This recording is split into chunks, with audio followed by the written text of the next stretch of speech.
இன்னைக்கு நம்ம பார்க்க போகிறது ஜியாகிரஃபி. ஓகே, ஜியாகிரஃபிலேருந்து குரூப் 1, குரூப் 2, குரூப் 4 மூணு இதுலேயுமே கொஷின்ஸ் வரும். நியர்லி 10 கொஷின்ஸ் கிட்ட வரும் மேக்ஸிமமாக. இதுலவே வந்து குரூப் 1 அப்படின்னு பார்த்தீங்கன்னா 13 to 15 கொஷின்ஸ் வரும் ஜியாகிரஃபியில். ஓகேவா? அதுக்கப்புறம் இதுவே 2, 2A, 4 அப்படின்னா கொஞ்சம் 10குள்ளே தான் வரும். ஜியாகிரஃபியில் ஃபர்ஸ்ட் டாபிக் இந்தியா லொக்கேஷன். இந்தியாவை விட்டுருங்க, location physical features of India. ஓகேவா? இதே இதில் இந்தியாவோட லொக்கேஷன், இந்தியாவோட ஃபிசிக்கல் ஃபியூச்சர்ஸும் தெரிஞ்சு வச்சுக்கணும். தமிழ்நாடோட லொக்கேஷன், தமிழ்நாடோட ஃபிசிக்கல் ஃபியூச்சர்ஸும் தெரிஞ்சு வச்சுக்கணும். இது ரெண்டுமே ஒரே புக்லேயே கவர் ஆகிடும். அது மட்டும் படித்தா போதும், எக்ஸ்ட்ரா நீங்கள் படிக்கணும்னு கவர் பண்ணணும்னு அவசியம் கிடையாது. இப்போ இன்றைக்கி நான் டீச் பண்ணிட்டேன் அப்படின்னா நீங்கள் வீட்டில் போய் அந்த புக்கில் அந்த லெசன் மட்டும் படிச்சிங்கன்னா போதும். எனக்கு தெரிஞ்ச ஒரு 10-12 பேஜ்க்குள்ளே தான் இருக்கும். ஓகேவா? இது எது இதில் இருக்குன்னா 10th யூனிட் 1, யூனிட் 6. யூனிட் 1ல் வந்து இந்தியாவோட லொக்கேஷன் ஃபிசிக்கல் ஃபீச்சர்ஸ் பற்றி கொடுத்துருப்பாங்க. யூனிட் 6ல் வந்து தமிழ்நாடோட லொக்கேஷன் ஃபிசிக்கல் ஃபீச்சர்ஸ் பற்றி கொடுத்துருப்பாங்க. ஓகே, ஏற்கனவே படிச்சிருக்கீங்களா அந்த லெசன்லாம்? 10th ஸ்டாண்டர்டில் படிச்சிங்க. சரி, ஓகே. அப்போ கொஞ்சம் கொஷின்ஸ், ஏன்னா இதெல்லாம் ஜிகே கொஷின்ஸ் தான். நம்ம சயின்ஸ் மாதிரி வேகாலாம் இருக்காது, கொஞ்சம் நல்லாயிருக்கும். அதனால் கொஷின்ஸ் கேட்டால் தெரியும்னு நினைக்கிறேன். பார்ப்போம், ட்ரை பண்ணி பார்ப்போம். இந்தியாவை பற்றி முதல்ல பார்த்துடலாம். அதுக்கடுத்து தமிழ்நாடு, நெக்ஸ்ட் கிளாஸ் தமிழ்நாடு பற்றி பார்க்கலாம். ஃபர்ஸ்ட்டு லொக்கேஷன் அப்படின்னா இந்தியா எங்கே இருக்குது, வேர்ல்டில் இந்தியா எங்கே இருக்குது, அதான லொக்கேஷன். அப்போ இந்தியா என்ன டிகிரியில் இருக்குது, எந்த ஹெமிஸ்பியரில் இருக்குது, எந்த லாட்டிடியூட் லாங்கிடியூட் எந்த ஏரியாவில் இருக்குது, எல்லாம் நம்ம தெரிஞ்சு வச்சுக்கணும். அது மாதிரி இந்தியாவோட லொக்கேஷன், இந்தியா எங்கே இருக்குன்னு பார்த்தாச்சு. இந்தியாவை சுற்றி எந்தெந்த ஸ்டேட்ஸ் இருக்குது, எந்தெந்த கண்ட்ரிஸ் இருக்குது, அந்த பார்டர் எல்லாத்துலேயுமே என்னென்ன ஸ்டேட்ஸ் இருக்குது, ஐலாண்ட்லாம் என்ன இருக்குது பக்கத்தில், இது எல்லாம் தெரிஞ்சுக்க போகிறது தான் இது. ஃபிசிக்கல் ஃபீச்சர்ஸ் அப்படின்னு பார்த்தீங்கன்னா இயற்கை அமைப்பு. நம்ம இந்தியாவை வந்து சப்கான்டினென்ட்னு சொல்லுவாங்க. ஆக்சுவலாக வந்து அது ஒரு கான்டினென்ட் கிடையாது. அது வந்து ஒரு கான்டினென்ட்னா கண்டம் கிடையாது. அது வந்து ஒரு துணை கண்டம்னு சொல்கிறாங்க. ஏன்னா அந்த அளவுக்கு அது பெருசாக இல்லை. இருந்தாலும் அதுக்கு துணை கண்டம்னு ஏன் பேர் சொல்கிறாங்க? கெஸ் பண்ணுங்க. இதுவும் அதே இதில் ஃபஸ்ட்டு பேராலே இருக்குது.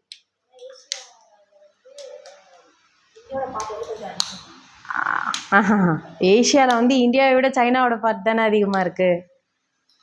ஓகேவா? ஆக்சுவலாக ஏன் அப்படின்னா, ஒரு கான்டினென்ட் அப்படின்னா அதுக்குன்னு சில கேரக்டர்ஸ் இருக்கணும்ல. நில அமைப்பு இவ்வளோ இருக்கணும், ஃபாரஸ்ட் இவ்வளோ இருக்கணும், வெஜிடேஷன் இவ்வளோ இருக்கணும் அப்படின்னு இருக்குல்ல. அது எல்லாமே சேர்த்தே வந்து இந்தியாவில் அதிகபட்சமாக காணப்படுது. எல்லாமே இருக்குது. சில கண்ட்ரீஸில் இது மட்டும்தான் இருக்குது அப்படின்னு சொல்ல முடியல. அந்த மாதிரி இந்தியாவில் சொல்ல முடியல. அந்த மாதிரி எல்லா ஃபிசிக்கல் ஃபீச்சர்ஸும் ஒன்றிணைவாக எங்கே இருக்குன்னா இந்தியாவில் இருக்குது. அதனால தான் அதை வந்து சப்கான்டினென்ட்னு சொல்லுவாங்க. இந்த பாயிண்ட் புரிஞ்சுக்கோங்க, ஏன் சப்கான்டினென்ட்னு சொல்கிறாங்கன்னு தெரிஞ்சுக்கோங்க. அப்போ இந்தியாவை எந்தெந்த கண்ட்ரீஸோட சேர்த்து சப்கான்டினென்ட்னு சொல்கிறாங்கன்னு தெரிஞ்சு வச்சுக்கணும். நீங்கள் இந்தியாவோட பார்டர் இருக்க கண்ட்ரி, இந்தியாவை மட்டும் சப்கான்டினென்ட்னு சொல்லலை, இந்தியாவோட ஒரு 6 கண்ட்ரீஸை சேர்த்து தான் அதை சப்கான்டினென்ட்னு சொல்கிறாங்க. அந்த 6 கண்ட்ரீஸ் எது அப்படின்னு பார்த்தீங்கன்னா, இந்தியாவில் பார்டர் பண்ணி இருக்குல்ல, அந்த பார்டர்ல இருக்கக்கூடிய கண்ட்ரிஸ் தான் அது. இந்த போட்டிருக்கோம் பாருங்க, India +6 countries equal to subcontinent. அந்த 6 கண்ட்ரி என்ன இருக்கும் அப்படிங்கிறது கெஸ் பண்ணுங்க. நான் உங்களுக்கு ஐடியா வேணா கொடுக்குறேன். இந்த ஏரியால தான் இருக்கு அந்த கண்ட்ரி. இங்க அந்த கண்ட்ரி இருக்க சான்ஸ் இல்லை. கரெக்டா? ஏன்? இங்கெல்லாம் கடல் தான் இருக்கு. அப்போ இது ஃபுல்லாவுமே கோஸ்டல் பார்டர், அதனால இங்க இருக்க சான்ஸ் இல்லை. இந்த லேண்ட் பார்டர்ல தான் ஆக்சுவலா இருக்கு. அப்போ என்னென்ன இருக்கு? 6 கண்ட்ரிஸ்ன்னு நானே சொல்றேன். 6 என்னென்ன இருக்க சான்ஸ் இருக்கு? கெஸ் பண்ணுங்க.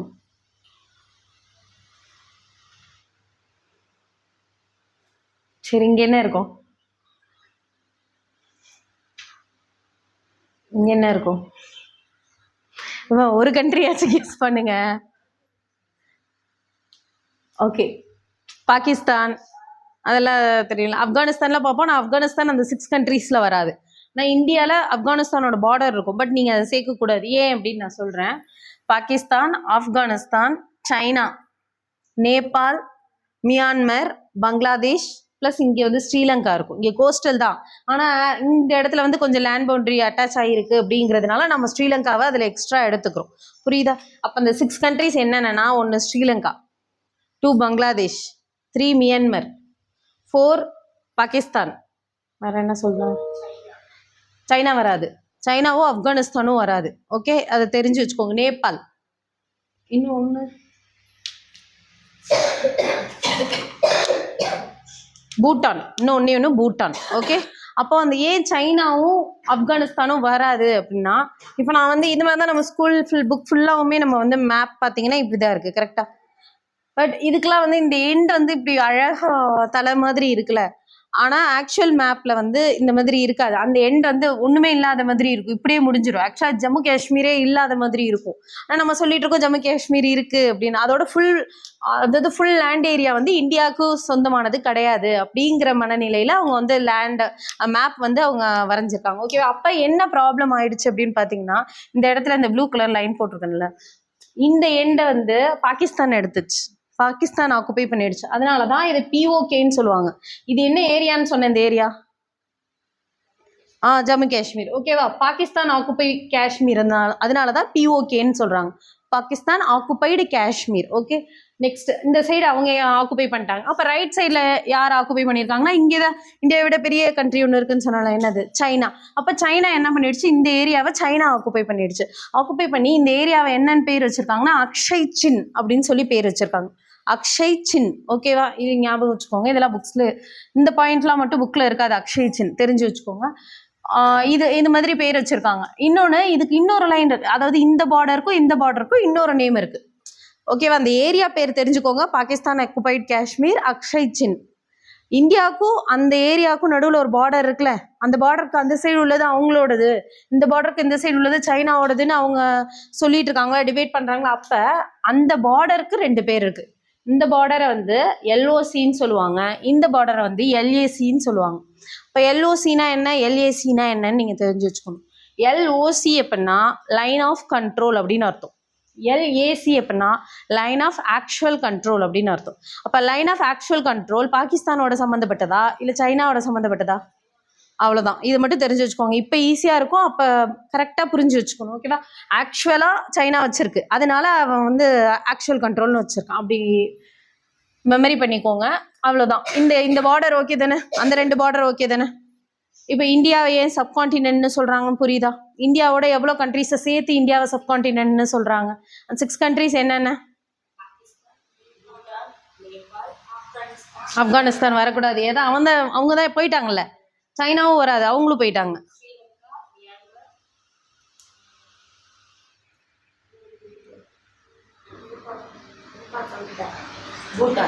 சொல்லியாச்சு.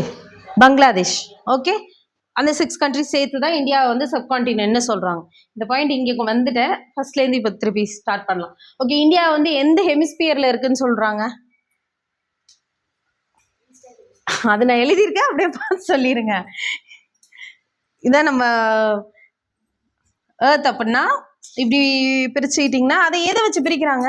நான் இப்படி ஒரு 2 லைன் வரைஞ்சிருக்கேன்ல, எதை வச்சு பிரிக்கிறாங்க? ஈக்குவேட்டர். எது ஈக்குவேட்டர்? இதுதான் ஈக்குவேட்டர். அப்போ ஈக்குவலாக 2 ஹாஃபாக பிரிக்கிறதுனால தான் இது ஈக்குவேட்டர், 0 டிகிரி. இதுக்கு ஈஸ்ட் வெஸ்ட் எதுவும் போடக்கூடாது, ஏன்னா இதை சென்ட்ரலாக பிரிக்குது. ஓகே, அப்போ இதை தான் ஈக்குவேட்டர், பூமத்திய ரேகை அப்படின்னு சொல்லுவாங்க. ஓகே, அப்போ இது என்ன? ஹெமிஸ்பியர்னா என்ன? அரை கோளம். அரை கோளம் தான் ஹெமிஸ்பியர். அதாவது ஒரு கோலத்தை பாதியாக வெட்டிங்கன்னா மேலே இருக்கிறது ஒரு அரைக்கோளம், கீழே இருக்கிறது ஒரு அரைக்கோளம். அது ஒரு ஹெமிஸ்பியர், இது ஒரு ஹெமிஸ்பியர். அப்போ ஹெமிஸ்பியருக்கும் இந்த லைனுக்கும் சம்மந்தம் கிடையாது. அப்போ அந்த லைன் என்ன? இந்த மாதிரி வரைகிற எல்லா லைனுமே லாங்கிடியூட் தான். ஓகேவா? இந்த மாதிரி வரைகிற எல்லா லைன். அப்போ ஒரு லைன், இது எல்லாமே இமேஜினரி லைன்ஸ். ஓகேவா? லைன் வந்து நார்த்து சவுத்தாக வரைஞ்சா அதுக்கு பேர் என்ன, வெஸ்ட் ஈஸ்டாக வரைஞ்சா அது பேர் என்ன அப்படின்னு தெரிஞ்சு வச்சுக்கணும். இந்த மாதிரி நம்ம பூமியில் வரைஞ்சிருக்குமா அப்படின்னா இது எல்லாம் இமேஜினரி லைன்ஸ் தான். யார் வரைஞ்சா? யார் வரைஞ்சி இது மாதிரி தான் பிரிக்கலாம். அதாவது என்னன்னா, இப்படி ஒரு அரைக்கோளம் இருக்குது அப்படின்னா அந்த அரைக்கோளம்ல இந்தியா இந்த ஏரியாவில் இருக்குது. எப்படி நம்ம வந்து இந்த ஏரியாவை வந்து நீங்கள் எப்படி நீங்கள் மென்ஷன் பண்ணுவீங்க? ஒரு ஸ்பியரில் இந்த இடத்துல இந்தியா இருக்குது, இது எப்படி நீங்கள் மென்ஷன் பண்ணுவீங்க? எங்கே இருக்குன்னு எப்படி சொல்லுவீங்க? சொல்ல தெரியல, அதனால தான் அவங்க இந்த மாதிரி பிரித்தாங்க. ஓகேவா? அப்படி யார் பிரிச்சாங்க கண்டுபிடிச்சி அடுத்த தடவை வந்து சொல்கிறீங்க. இல்லை இன்னைக்கு யோசிச்சு பாருங்க, தேடி பாருங்க, போகிறதுக்குள்ளே சொல்லுங்கள், இல்லைனா நான் சொல்லிடுறேன். ஓகே, இந்த மாதிரி இமேஜினரி லைன்ஸ், லாட்டிடியூட்ஸ், லாங்கிடியூட் அப்படின்னு இமேஜினரி லைன்ஸை ஃபஸ்ட்டு இன்ட்ரடியூஸ் பண்ணது யார் அப்படிங்கிறத மட்டும் எனக்கு சொன்னால் போதும். புரியுதா? அப்போ இந்த மாதிரி வந்து இப்போ எல்லாமே நான் அழைச்சிருக்கேன். லாட்டிடியூட்னா என்ன, லாங்கிடியூட்னா என்னன்னு புரியுதா?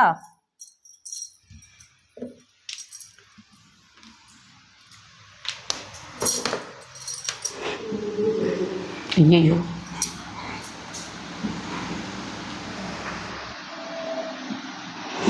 இதுதான் ஈக்குவேட்டர். இது என்ன அப்படின்னா, இந்த வேர்டு எங்கேயாச்சும் பார்த்துருக்கீங்களா? ஜிஎம்டி. அதுதான் நீங்க சொல்லணும், என்கிட்டயே கேளுங்க. இப்போ எல்லாமே ஆண்ட்ராய்டு மொபைல் தானே யூஸ் பண்றோம். அதனால என்ன ஆயிடுச்சுன்னா, டைம்ங்கிறதெல்லாம் வந்து ஆட்டோமேட்டிக்கா செட் ஆயிருக்கு. அதனால நம்மளுக்கு இந்த வேர்ட் தெரியல. 1100 அந்த மாதிரி சின்ன பட்டன் ஃபோன்லாம் வச்சு அதுக்கப்புறம் கொஞ்சம் கொஞ்சமா ஸ்டேஜ் மாறி மாறி வந்துட்டு இருந்ததுல மொபைல், ஆண்ட்ராய்டுக்கு முன்னாடிலாம். அப்போ வந்து நீங்க மொபைலை வந்து ஒரு டைம் ஸ்விட்ச் ஆஃப் பண்ணி ஆன் பண்ணீங்கனாலும் டைம் தான் அங்கே ஃபர்ஸ்ட் செட் பண்ணும். ஓகேவா? அப்படி டைம் செட் பண்றப்ப அங்க அந்த இடத்துல இந்த வேர்டு வரும். இது என்னன்னா, ஜிஎம்டினா என்னன்னா கிரீன்விச் மீன் டைம் அப்படின்னு சொல்லுவாங்க. கிரீன்விச் மீன் டைம் அப்படின்னா கிரீன்விச் தீர்க்க கோடு அப்படின்னு சொல்லுவாங்க. இப்போ இதுதான் தீர்க்க கோடு. ஓகேவா? அப்ப லாங்கிடியூட் அப்படின்னு சொல்லுவாங்க. அப்ப லாங்கிடியூட்னா எந்த டைரக்ஷன்ல இருந்து எந்த டைரக்ஷன் போகுது? ஓகேவா? நார்த் டு சவுத் போறது, சவுத் டு நார்த். இதுதான் வந்து தீர்க்க கோடு லாங்கிடியூட். அப்ப லாட்டிடியூட்னா அச்சக்கோடு ஈஸ்ட் டு வெஸ்ட் போறது. புரியுதா உங்களுக்கு? புரியுதா? அப்போ நமக்கு தெரிஞ்ச ரெண்டு கரெக்டா ஈக்குவல் ஹாஃபா பிரிக்கிற இது என்ன லாட்டிடியூட் இருக்குல்ல, அதுதான் வந்து ஈக்குவேட்டர் 0 டிகிரி. இதுவும் 0 டிகிரி தான். இப்படி வரப்ப இது 0 டிகிரி. ஓகேவா? அப்ப 0 டிகிரி லாங்கிடியூட் எதுன்னு கேட்பாங்க, 0 டிகிரி லாட்டிடியூட் எதுன்னு கேட்பாங்க. ஓகேவா? 0 டிகிரி லாட்டிடியூட் எதுனா இந்த ஈக்குவேட்டர் தான் 0 டிகிரி லாட்டிடியூட். புரியுதா? ஏதாச்சும் புரியல? புரியுதா? லாட்டிடியூட்னா அச்சக்கோடா இல்ல தீர்க்க கோடா?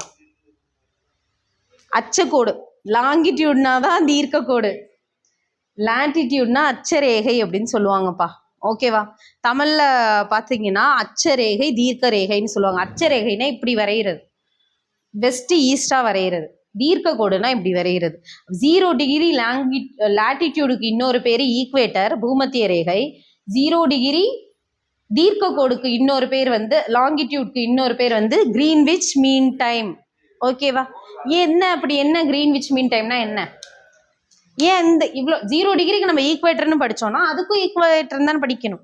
அந்த மாதிரி சொல்லாம ஏன் கிரீன்விச் அப்படிங்கிற ஒரு ஊர் பேர் பத்தி சொல்லியிருக்காங்க?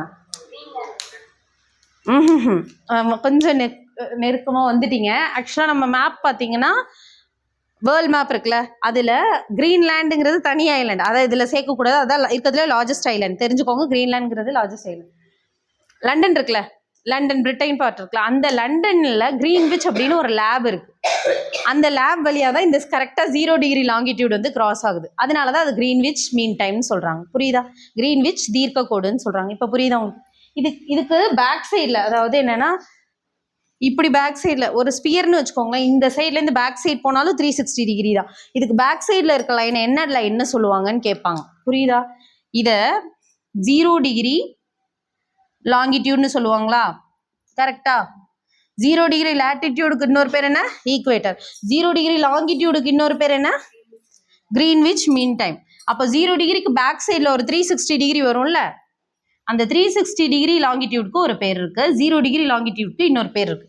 கிரீன்விச் மீன் டைம் தான். அது எக்ஸ்ட்ராவா என்னன்னா 0 டிகிரி லாங்கிடியூட் என்னன்னு சொல்லுவாங்கன்னா இன்டர்நேஷனல். ஏன்னா அது இந்தியா விட்டு வெளில போயிடுச்சு, இன்டர்நேஷனல்னு பார்க்கும். இன்டர்நேஷனல் இந்த மீன் டைம்னு சொல்றேன்ல, அதனால இதை டைம் லைன்னு சொல்லுவாங்க. சர்வதேச நேரக்கோடு அப்படின்னு சொல்லுவாங்க. புரியுதா? சர்வதேச நேரக்கோடு.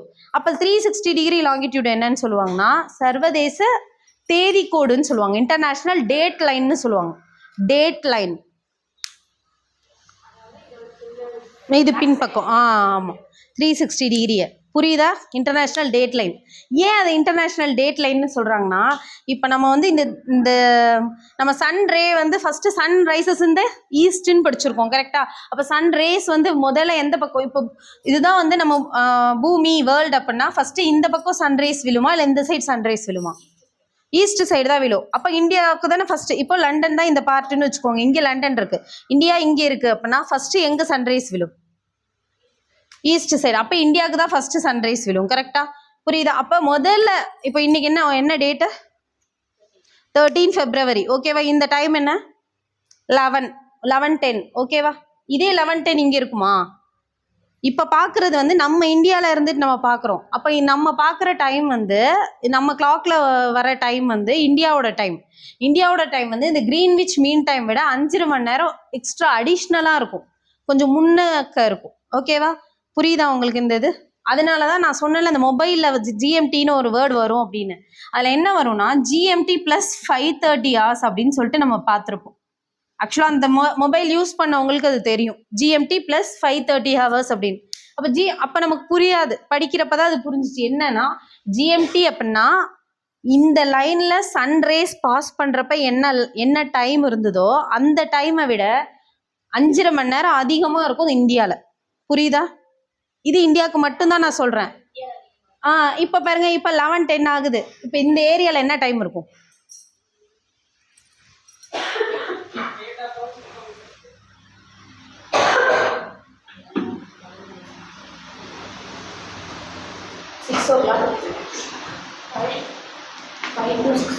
ம் 5:40 இருக்கும். ஓகேவா? புரியுதா? அப்போ 5:40ங்கிறது ஏஎம்மா பிஎம்மா? ஏஎம். டேட் என்ன வரும்? 13 தான் வரும். இதுவே இந்தியாவில் நைட்டு 10 o'clock 15th February. அப்பனா ஜிஎம்டி என்ன இருக்கும்?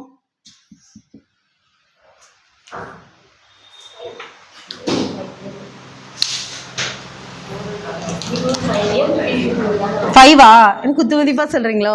கரெக்டா சொல்லுங்க. 4:30 PM. ஓகேவா? பிஎம்மா? சரி, ஓகே. இப்போ இதுக்கு பதிலா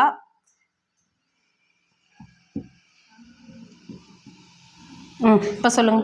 இப்போ வந்து 14 February 6:30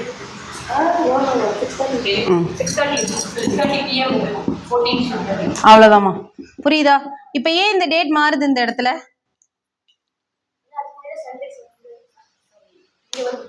ஏன்னா ஃபர்ஸ்ட் அங்கதான் விடியுது. கரெக்டா? அதனாலதான் இந்த இந்த இதுக்கு பின்னாடி 360 டிகிரி இருக்கிறது என்ன லைன் நான் சொன்னேன் உங்ககிட்ட? Date line. Okay, international date line. அப்போ என்ன ப்ராப்ளம், எதனால அந்த இடத்துல வந்து டேட் சேஞ்ச் ஆகுதுன்னு உங்களுக்கு புரியுதா? இந்த இன்டர்நேஷனல் டேட் லைனை கிராஸ் பண்ணா மட்டும்தான் டேட் சேஞ்ச் ஆகும். ஓகேவா? இப்போ இந்தியாவுக்கு மட்டும்தான் 5:30 hours பிளஸ். இந்தியாவுக்கு அடுத்து இப்போ இந்த சைடு ஜப்பான்லாம் வச்சிங்கன்னு வச்சுங்களேன், இது வந்து ஒரு 8:30 அப்படி கூட சான்ஸ் இருக்கு. ஏன்னா ஃபர்ஸ்ட் விடியறதே ஜப்பான்ல தான். கரெக்டா? அப்போ அங்கேருந்து வரப்ப இங்கே வந்து நம்மளுக்கு அடிஷ்னலா கிடைக்கும். புரியுதா? அப்போ இது வந்து எப்படி இருக்கும், கொஞ்சம் பின்னோக்கி தான் இருக்கும். வெஸ்ட் ஹெமிஸ்பியர்ல வெஸ்ட் சைடில் இருக்கக்கூடிய எல்லா கண்ட்ரீஸ்க்கும் டேட்டு டைமு எல்லாமே. புரியுதா உங்களுக்கு? இது புரியுதுல? இது எதுக்கு நம்ம பார்க்க வரோம்? ஹெமிஸ்பியருக்கு பார்க்க வந்தோம். இப்போ டேட் டைம் எல்லாமே புரிஞ்சிருதா? இப்போ நான் ஐஎஸ்டி கேட்குறப்ப கரெக்டாக நீங்கள் சொல்கிறீங்க. ஓகே, ஐஎஸ்டினா Indian standard time, international standard time வேற, அதான் கிரீன்விச் மீன் டைம். புரியுதா உங்களுக்கு? நம்ம கிரீன்விச் மீன் டைமை வச்சு தான் எல்லா கண்ட்ரீஸோட டேட்டையும் டைமையும் நம்ம வந்து ஃபிக்ஸ் பண்ணுறாங்க. புரியுதா? இப்போ இதை பார்க்குறப்ப மற்ற டீட்டெயில்ஸ்லாம் நம்ம பார்த்துக்கலாம்.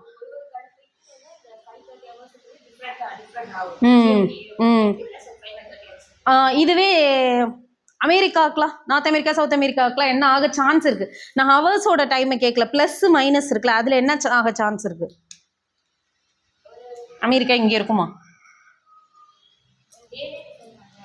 டே. ஓகே, டே விட்டுருங்க, டைம் இந்த இடத்துல மைனஸ் வர சான்ஸ் இருக்கு. ஏன் புரியுதா? ஏன்னா ஜிஎம்டி இங்கே இருக்கு, அதை விட இங்கே மைனஸ் தான் ஆகும். புரியுதா? புரியுதுல உங்களுக்கு இது? நெக்ஸ்ட், இப்போ இந்தியாங்கிறது எந்த ஹெமிஸ்பியர்ல இருக்கு? அவ்வளோதான். இது ஒரு லைனாக எடுத்துட்டா இது வெஸ்ட், இது ஈஸ்ட், அதனால அது ஈஸ்டர்ன் ஹெமிஸ்பியர்னு சொல்றாங்க. புரியுதா? இந்த end. Okay, okay, India eastern ஹெமிஸ்பியர்னு பார்த்தாச்சு. நெக்ஸ்ட், இந்தியா இது என்ன எழுதியிருக்கா? 7th largest, 7வது மிகப்பெரிய நாடு. எதுல? உலகத்துல. உலகத்திலே பெரிய நாட்டுல 7வது மிகப்பெரிய நாடு எதுனா India. Second largest in Asia. ஏஷியால இருக்கக்கூடிய கண்ட்ரீஸ்ல செகண்ட் லார்ஜஸ்ட். அப்ப next 2.4% of total area of லேண்ட்னு போட்டிருக்கேன். இப்போ இருக்கு இந்த வேர்ல்ட்ல இருக்கக்கூடிய லேண்டை வந்து 100% எடுத்துட்டீங்கன்னா அதுல 2.4% வந்து எதுல மட்டும்தான் இருக்கு? Land area. ஓகேவா? நிலப்பரப்பு வந்து 2.4%. இதை ஒரு டைம் எக்ஸாம்ல கேட்டிருந்தாங்க. இந்த பர்சன்டேஜ் டைரெக்டாக எவ்வளோ பர்சன்டேஜ்னு கேட்கலாமா? ஸ்டேட்மெண்ட்டுன்னு போய் கொடுத்து 2.4% of total area of world வந்து இந்தியா கவர் பண்ணியிருக்குன்னு ஒரு கொஷின் கொடுத்துட்டாங்க. அதுக்கு கீழே இன்னொரு ஒரு ரீசன் அதாவது ரீசன் இல்லை, அதுக்கு அடுத்து ஒரு ஸ்டேட்மெண்ட் கொடுத்தாங்க. அதில் ஒரு ட்விஸ்ட் வச்சுருக்காங்க. போத் ஸ்டேட்மெண்ட்ஸ் ஆர் ட்ரூ, ஒன்று கரெக்டு அடுத்தது ராங்னு வரும்ல, அந்த மாதிரி இருக்கும் அது. அதனால இதெல்லாம் டேரெக்டாக இப்போலாம் டேரெக்டாக குரூப் 4ல் கூட கொஷின்ஸ் வரது கிடையாது. ஓகே, படிக்கிறப்பயே அந்த மாதிரி இப்போ புக் படிக்கிறீங்க, புக்கில் அதுவும் 10th புக்கில் ஃபஸ்ட் லெசன் நான் சொல்லிட்டேன். அப்போ ஃபஸ்ட் லெசன் படிக்கிறீங்கன்னா ஒரு லைன் கூட விடக்கூடாது. நீங்கள் ஸ்கூலில் படிக்கிறத விட அதிகமாக தான் படிக்கணும் அது. ஏன்னா டைரக்ட் கொஷின்னா நம்ம இந்த பாயிண்ட் மட்டும் படித்தா போதும்னு நினச்சிட்டு நம்ம படிப்போம். பட் இதெல்லாம் வந்து இப்போ ரீசனாக கேட்குறதுல ரீசன் ஸ்டேட்மெண்ட் இந்த மாதிரி கொஷினாக கேட்குறதுனால நீங்கள் லைன் பை லைன் எல்லாமே படிச்சிடணும். ஓகே, நெக்ஸ்ட் பார்டர்ஸ் அப்படின்னு பார்த்தீங்கன்னா இந்தியா பார்டர். இந்தியா வந்து லேண்ட் பார்டரும் இருக்குது, என்ன பார்டரும் இருக்குது, கோஸ்டல் பார்டரும் இருக்குது, அதாவது சி பார்டரும் இருக்குது. அப்போ லேண்ட் பார்டர் இருக்குது அப்படின்னா அங்கே என்னென்ன கண்ட்ரிஸ் வருது அப்படின்னு தெரிஞ்சு வச்சுக்கணும். சி பார்டர் இருந்ததுன்னா அங்கே கண்ட்ரிஸ் வர சான்ஸ் இல்லை. என்னென்ன ஓஷன்ஸ் என்னென்ன கடல் பக்கத்தில் இருக்குன்னு தெரிஞ்சு வச்சுக்கணும். அது இல்லாமல் அந்த கடல் பக்கத்தில் இருக்கக்கூடிய ஸ்டேட்ஸ் எல்லாம் கோஸ்டல் ஸ்டேட்ஸ்ன்னு சொல்லுவாங்களா, கடலோர மாநிலங்கள்னு சொல்லுவாங்களா, அப்போ அதெல்லாம் என்னன்னு தெரிஞ்சு வச்சுக்கணும். அதில் இன்னொன்று என்னென்னா, அந்த ஆர்டர் கேட்டாங்க ஒரு எக்ஸாமில், இது இந்த எழுதியிருக்கேன்ல இதை கொடுத்து இப்படி கொடுத்துட்டாங்க. ஒரு சில கொஸ்டினில் இப்படி மேலேருந்து கொடுத்துட்டாங்க, டாப் டு பாட்டம் அரேஞ்ச் பண்ணுங்கள், இருக்கிற எல்லா பார்டரையும் கொடுத்துருவாங்க, இப்படியே டாப் டு பாட்டம் அரேஞ்ச் பண்ணுங்க அப்படின்னு சொல்லி ஒரு கொஸ்டின் கேட்டிருந்தாங்க. இதே குரூப் 2 எக்ஸாமில் கேட்டிருந்தாங்க. இந்த எண்ட்லேருந்து இந்த எண்ட் வரைக்கும் இருக்கக்கூடிய எல்லா ஸ்டேட்ஸுமே கொடுத்துட்டாங்க. அவங்களே கொடுத்துட்டு ஒரு எக்ஸாமில் கேட்டிருந்தாங்க ஆர்டர். இன்னொரு எக்ஸாமில் ஸ்டேட்ஸ் எதுவுமே கொடுக்காம ஒரு 4 ஸ்டேட் மட்டும் கொடுத்து இதை வச்சு நீங்கள் ஆர்டர் பண்ணுங்க அப்படின்னு சொல்லி கேட்டாங்க. ஓகே, இப்போ பார்டர் அப்படின்னு பார்த்தீங்கன்னா முதல்ல லேண்ட் பார்டர் முடிச்சிடலாம். லேண்ட் பார்டர் ஏற்கனவே நான் உங்கள்கிட்ட என்னென்ன கண்ட்ரி இருக்குன்னு சொன்னேன், சொல்லுங்க. பாகிஸ்தான், ஆப்கானிஸ்தான், சைனா, நேபாள்,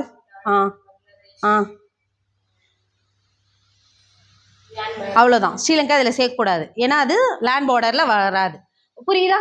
இப்போ நீங்கள் சொன்னது எல்லாமே என்ன பார்டர்? நிலப்பரப்பில் இந்தியா எந்தெந்த கண்ட்ரீஸோட பார்டரை வந்து பகிர்ந்துக்குது அப்படின்னு சொல்லி கேட்டாங்கன்னா இந்தந்த கண்ட்ரீஸ்.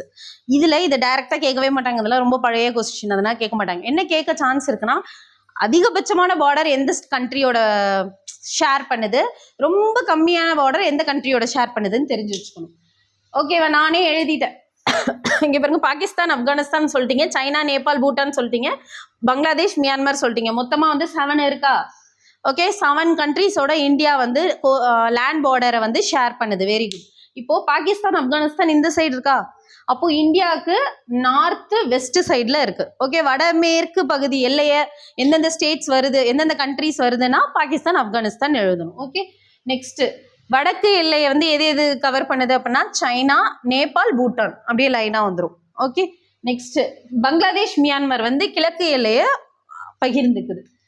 லாங்கஸ்ட் பார்டர் என்ன, ஷார்ட்டஸ்ட் பார்டர் என்னங்கிறது இப்போ நீங்கள் தான் சொல்ல போகிறீங்க. லாங்கஸ்ட் பார்டர் எவ்வளோ கிலோமீட்டர் நான் போட்டிருக்கேன் பாருங்க, 4156 கிலோமீட்டர். Shortest border 106 kilometre.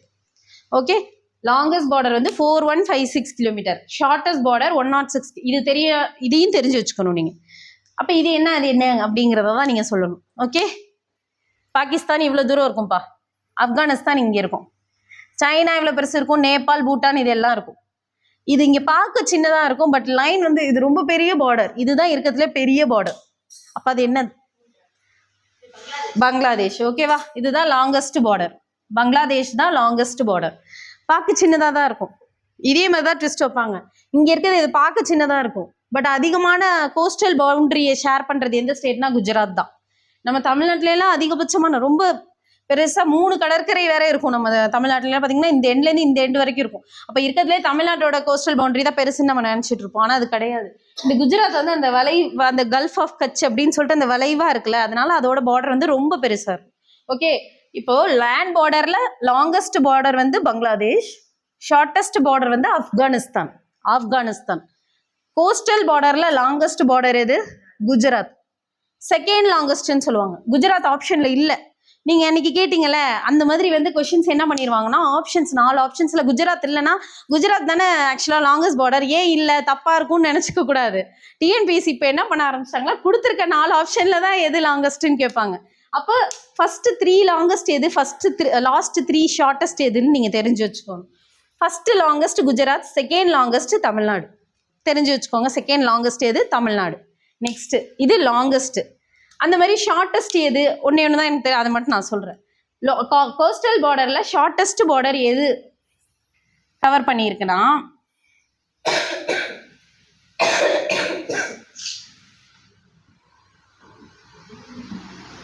எப்படி வச்சுக்கோங்க. இருக்குதுலேயே ஷார்ட்டஸ்ட் எதில் இருக்கு உங்களுக்கு தெரியுதா?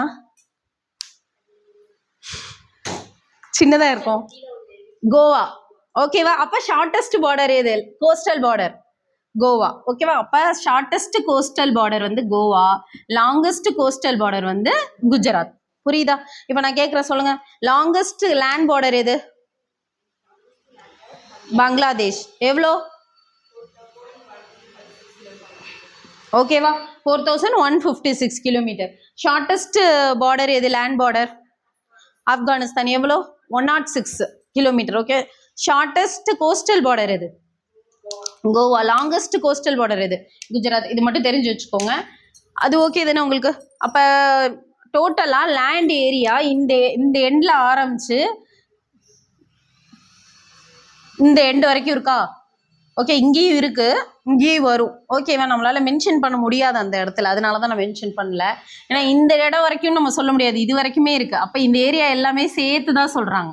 ஓகே. அது வரைக்கும் தான் லேண்ட் பார்டர். அப்போ லேண்ட் பார்டர் மொத்தமாக எவ்வளோ கிலோமீட்டர்? இப்போ இந்த ஸ்டேட்ஸ்லாம் கவர் பண்ணது நம்ம பார்த்துட்டோம். அப்போ எவ்வளோ கிலோமீட்டர்னு தெரியணும்ல? 15,200 கிலோமீட்டர். ஓகே. டோட்டலாக இந்தியாவோட லேண்ட் பார்டர் மட்டும் எவ்வளோ? 200 கிலோமீட்டர். புரியுதா உங்களுக்கு? 15,200 கிலோமீட்டர்.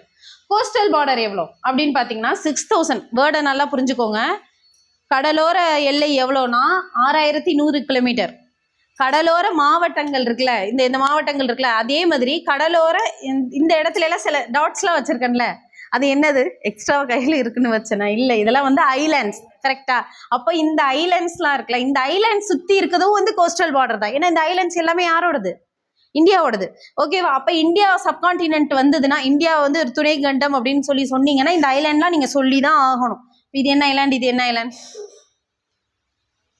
சின்னதாக இருக்குது, அந்த ஐலாண்ட்லாம் சொல்லக்கூடாது. இது எல்லாமே சேர்த்து பெருசாக ஒரே ஐலாண்ட் தான். இது ஒரு பேர் இருக்குது.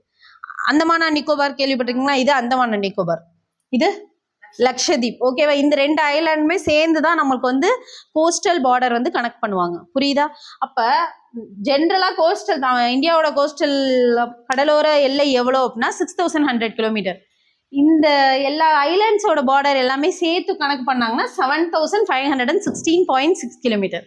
அப்போ இந்த ரெண்டையுமே நீங்கள் தெரிஞ்சு வச்சுக்கணும். கொஷினில் அவங்க என்ன சொல்கிறாங்கங்கிறத நீங்கள் தெரிஞ்சு வச்சுக்கணும். புரியுதா? அவங்க ஜென்ரலாக இந்தியாவோட கோஸ்டல் பார்டர் மட்டும் கேட்குறாங்களா, இல்லை வித் ஐலாண்ட்ஸோட கேட்குறாங்களா, இல்லைன்னா இந்தியன் கான்டினென்ட்டோட கோஸ்டல் பார்டர்னு கேட்டாங்கனாலும் ஐலாண்டோட கேட்குறாங்கன்னு அர்த்தம். புரியுதா? இந்தியாவோட கோஸ்டல் பார்டர், இந்தியன் கான்டினென்ட்டோட கோஸ்டல் பார்டர் ரெண்டும் ஒரே மாதிரி தான் இருக்குது. பட் அவங்க சொல்கிற வேர்டு வந்து அந்த இடத்துல எதை மீன் பண்ணுறாங்கங்கிறத தெரிஞ்சுக்கோங்க. ஐலாண்ட் வந்து 7,516.6 kilometre. Okay. Next India plus 6 continent country சேர்ந்து தான் என்னன்னு சொன்னேன்? சப் கான்டினென்ட்னு சொன்னேன். அது இல்லை இந்த போட்டிருக்கேன்ல, இந்தியா செப்பரேட்டட் ஸ்ரீலங்கா பை என்னது? இந்தியாவும் ஸ்ரீலங்காவுக்கும் நடுவில் வந்து இதுதான் செப்பரேட் பண்ணுது. 2 லேண்ட் பவுண்டரியை வந்து செப்பரேட் பண்ணுற ஒரு வாட்டர் பவுண்டரி. அது என்ன? பிஎஸ்னு போட்டிருக்கேன்ல. பாக் ஜலசந்தி, பாக் நீர் சந்தி அப்படின்னு படிச்சிருக்கீங்களா? படிச்சிருப்பீங்க. பாக் ஸ்ட்ரெயிட் அப்படின்னு சொல்லுவாங்க. பாக் ஸ்ட்ரெயிட்.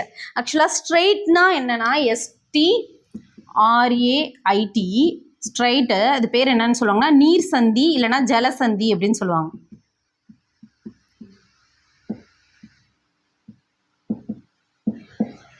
ஓகேவா? ஜலசந்தி, நீர் சந்தி அப்படின்னா ஸ்ட்ரெயிட்னு சொல்லுவாங்க. அப்போ ஸ்ட்ரெயிட் அப்படிங்கிறதோட மீனிங் என்னவா இருக்கும்? அதோட தமிழ் மீனிங்லேயே நமக்கு தெரியுது. அப்போ என்னவா இருக்கும்? கெஸ் பண்ணுங்க. எது சந்திக்கிற இடம்?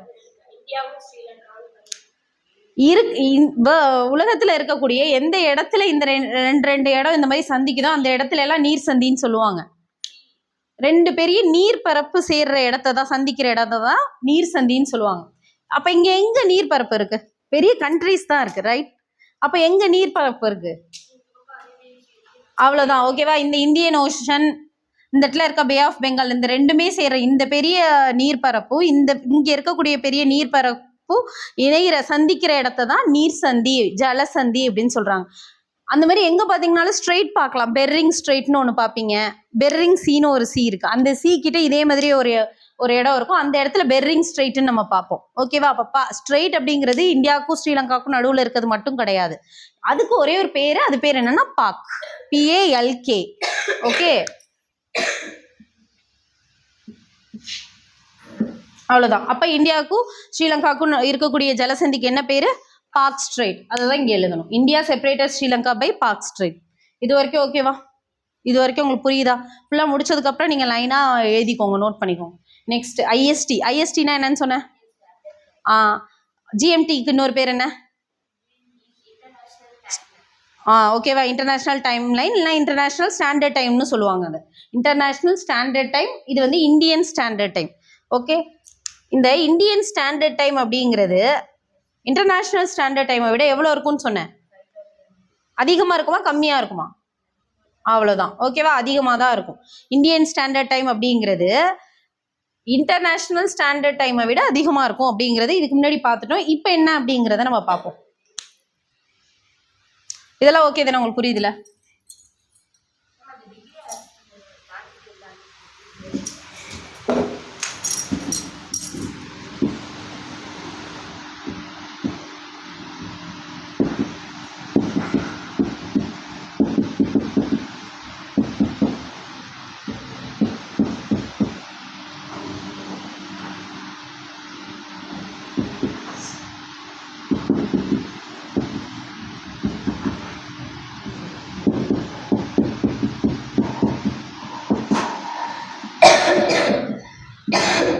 இது என்ன? புரியுதுல உங்களுக்கு? இது வரைக்கும் ஓகே தானே? இப்போ IST அப்படின்னு பார்த்தீங்கன்னா +530 ஹவர்ஸ்ங்கிறது நமக்கு ஜென்ரலாக தெரியும். இப்போ இந்த இடத்துல நான் 330 டிகிரின்னு ஒன்று போட்டிருக்கேன்ல, அது என்ன அப்படிங்கிறத பார்ப்போம். அதுக்கு முன்னாடி எப்படி வந்து நம்ம கால்குலேட் பண்ணலாம் ISTக்கு? நம்ம இப்போ 11:25ங்கிறது நம்ம எல்லார் வாட்ச்லையும் ஓடிட்டு இருக்க டைம். கரெக்டாக? இந்த டைம் எப்படி நம்ம கால்குலேட் பண்ணுறோம்? +530 கால்குலேட் பண்ணுறோன்னு சொல்கிறீங்க. அப்போது இந்தியாவில் இந்த எண்டுலேருந்து இந்த எண்டு வரைக்கும் நிறைய லேட்டிடியூட்ஸ் இருக்குது. சரியா? சாரி, லாங்கிடியூட் இருக்குது. கரெக்டாக?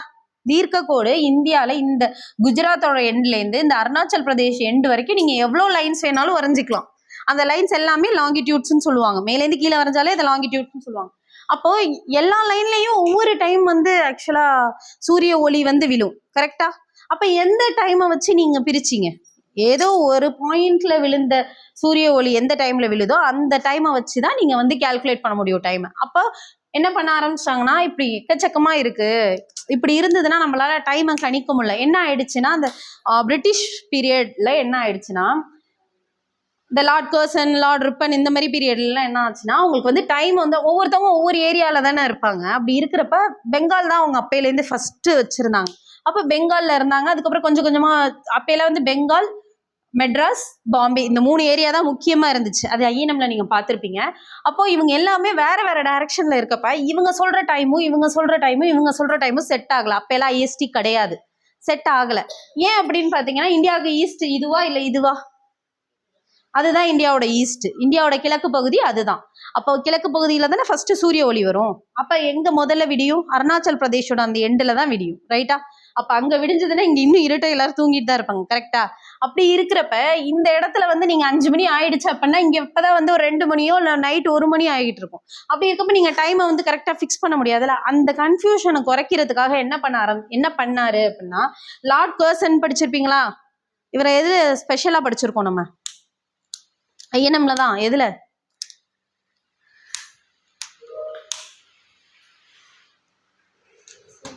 (1905) அவ்வளோதான். ஓகே, அந்த பார்ட்டிஷன் ஆஃப் பெங்கால் 1905ல படிச்சிருக்கீங்களா? அந்த பார்ட்டிஷன் ஆஃப் பெங்கால் பண்ணது யாருன்னா அந்த கர்சன் பிரபு தான், லார்ட் கர்சன் தான். அவர் பீரியட்ல தான் அவர் என்ன பண்றாரு, ஐயோ இந்த மாதிரி ஒவ்வொரு டைமும் வந்து டிஃப்ரெண்ட்டாக இருக்கிறதுனால நம்மளால வந்து எதையுமே வந்து கோஆர்டினேட் பண்ண முடியல அப்படின்னு சொல்லிட்டு, இதுக்கு ஒரு நம்ம தனியாக வந்து இந்த லைன் இந்த டைமை வந்து ஃபிக்ஸ் பண்ணணும், அதுக்கு ஏதாச்சும் ஒரு லைனை நம்ம ஃபஸ்ட்டு ஃபிக்ஸ் பண்ணணும்னு சொல்லிட்டு எந்த லாங்கிடியூட் லைனை எடுக்கலான்னு சொல்லிட்டு ஃபிக்ஸ் பண்ணார். ஃபிக்ஸ் பண்ணி அந்த லாங்கிடியூட் லைனையும் எடுத்துட்டாரு. அதுக்கு வந்து அது அந்த பாயிண்ட்டுக்கு என்ன பேருன்னு நான் சொல்கிறேன். அதுதான் எந்த வருஷம் பண்ணாங்கன்னா 1906. அப்போ இந்தியாவோட ஸ்டாண்டர்ட் டைமை கணக்கிட்டது யாருன்னு தெரிஞ்சு வச்சுக்கணும், எந்த வருஷம் அப்படிங்கிறது தெரிஞ்சு வச்சுக்கணும். 1906 லார்ட் கர்சன். ஓகே, இந்த 30 டிகிரி அப்படின்னா என்னன்னா, லொக்கேஷன் பார்த்தோம்ல, இந்தியாவோட லொக்கேஷன் வந்து ஈஸ்டர்ன் ஹெமிஸ்பியர்ல இருக்குன்னு நான் சொல்லிட்டேன். கரெக்டா?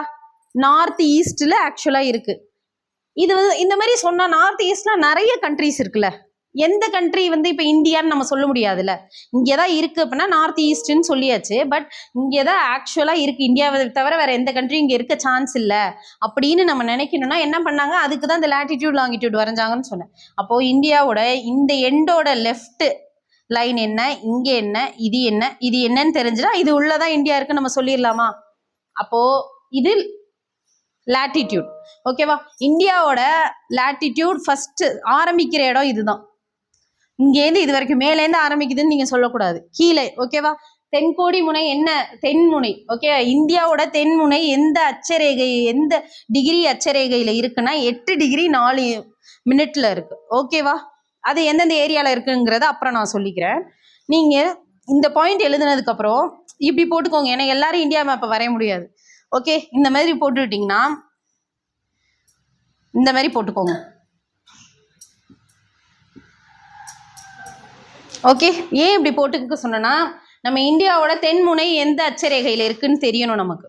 இந்தியாவோட வடமுனை எந்த அச்சரேகை, இந்தியாவோட மேற்கு முனை எந்த தீர்க்க ரேகை, இந்தியாவோட கிழக்கு முனை எந்த தீர்க்க ரேகைன்னு தெரிஞ்சுக்கணும். இந்த பாயிண்ட் தெரிஞ்சாதான் உங்களால கரெக்டா எழுத முடியும். அப்படி பாத்தீங்கன்னா இது 37 டிகிரி 6 மினிட். ஓகேவா? ஈஸ்டா வெஸ்டா அப்படிங்கறத இப்ப நீங்க தான் சொல்ல போறீங்க. இது 8 டிகிரி 4 மினிட், இது 97 டிகிரி, இது 68 டிகிரி. புரியுதா? இப்போ ஈஸ்ட் வெஸ்ட்ங்கிறத நீங்க தான் சொல்லணும். நார்மலா இது north west east, sorry east west சவுத்துன்னு சொல்லக்கூடாது. இதை எப்படி பிரிக்கணும், இந்த லைனை வச்சுதான் பிரிக்கிறாங்க. இந்த லைனுக்கு இந்த சைடு இருக்கிறது எல்லாமே ஈஸ்ட், இந்த லைனுக்கு மேல இருக்கிறது எல்லாமே அவ்வளவுதான். இப்ப நீங்க என்ன பண்ணுவீங்க, இதுவும் நார்த்து தான், இதுவும் நார்த்து தான், இது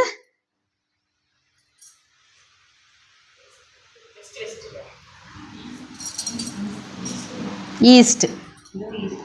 புரியுதா? இது வெஸ்ட் அது ஈஸ்ட் இருக்கணும், மாத்தி எழுதிட்டாங்கன்னு நினைக்க கூடாது. நீங்க இந்த லைனை பொறுத்து தான் இந்த சைடு கால்குலேட் பண்ணணும், ஈக்குவேட்டரை பொறுத்து தான் மேல இருக்கிறத கால்குலேட் பண்ணணும். இப்போ இதுவும் நார்த்து அதுவும் நார்த்து. புரியுதா உங்களுக்கு? இதுதான் இந்தியாவோட பார்டர். பார்டருங்கிறது லேண்ட் பார்டர் கோஸ்டல் பார்டர் இல்லாம எண்டு எல்லாமே இந்த லாட்டிடியூட் லைன் இந்த லாங்கிடியூட் லைனுங்கிறத நீங்க தெளிவா தெரிஞ்சு வச்சுக்கணும். இது அங்கதான் எழுதியிருக்கேன், பட் கன்ஃபியூஸ் ஆகும், அது உங்களுக்கு தெரியாது கிளியரா. அதனால இந்த மாதிரி வரைஞ்சு நீங்க ஈஸியா போட்டுக்கோங்க. அப்போ இந்த எண்டு என்ன ஸ்டேட் அதை கேட்பாங்கப்பா, அதுக்காக தான் சொல்றேன். என்ன ஸ்டேட்டு? குஜராத். இந்த எண்டு என்ன ஸ்டேட்டு? அருணாச்சல் பிரதேஷ். ஆக்சுவலா அருணாச்சல் பிரதேஷ் இந்த எண்டில் இருக்கும். இது இது அவ்வளோதான், தமிழ்நாடு. ஓகேவா? 8 டிகிரி 4 இன்ச்சஸ்.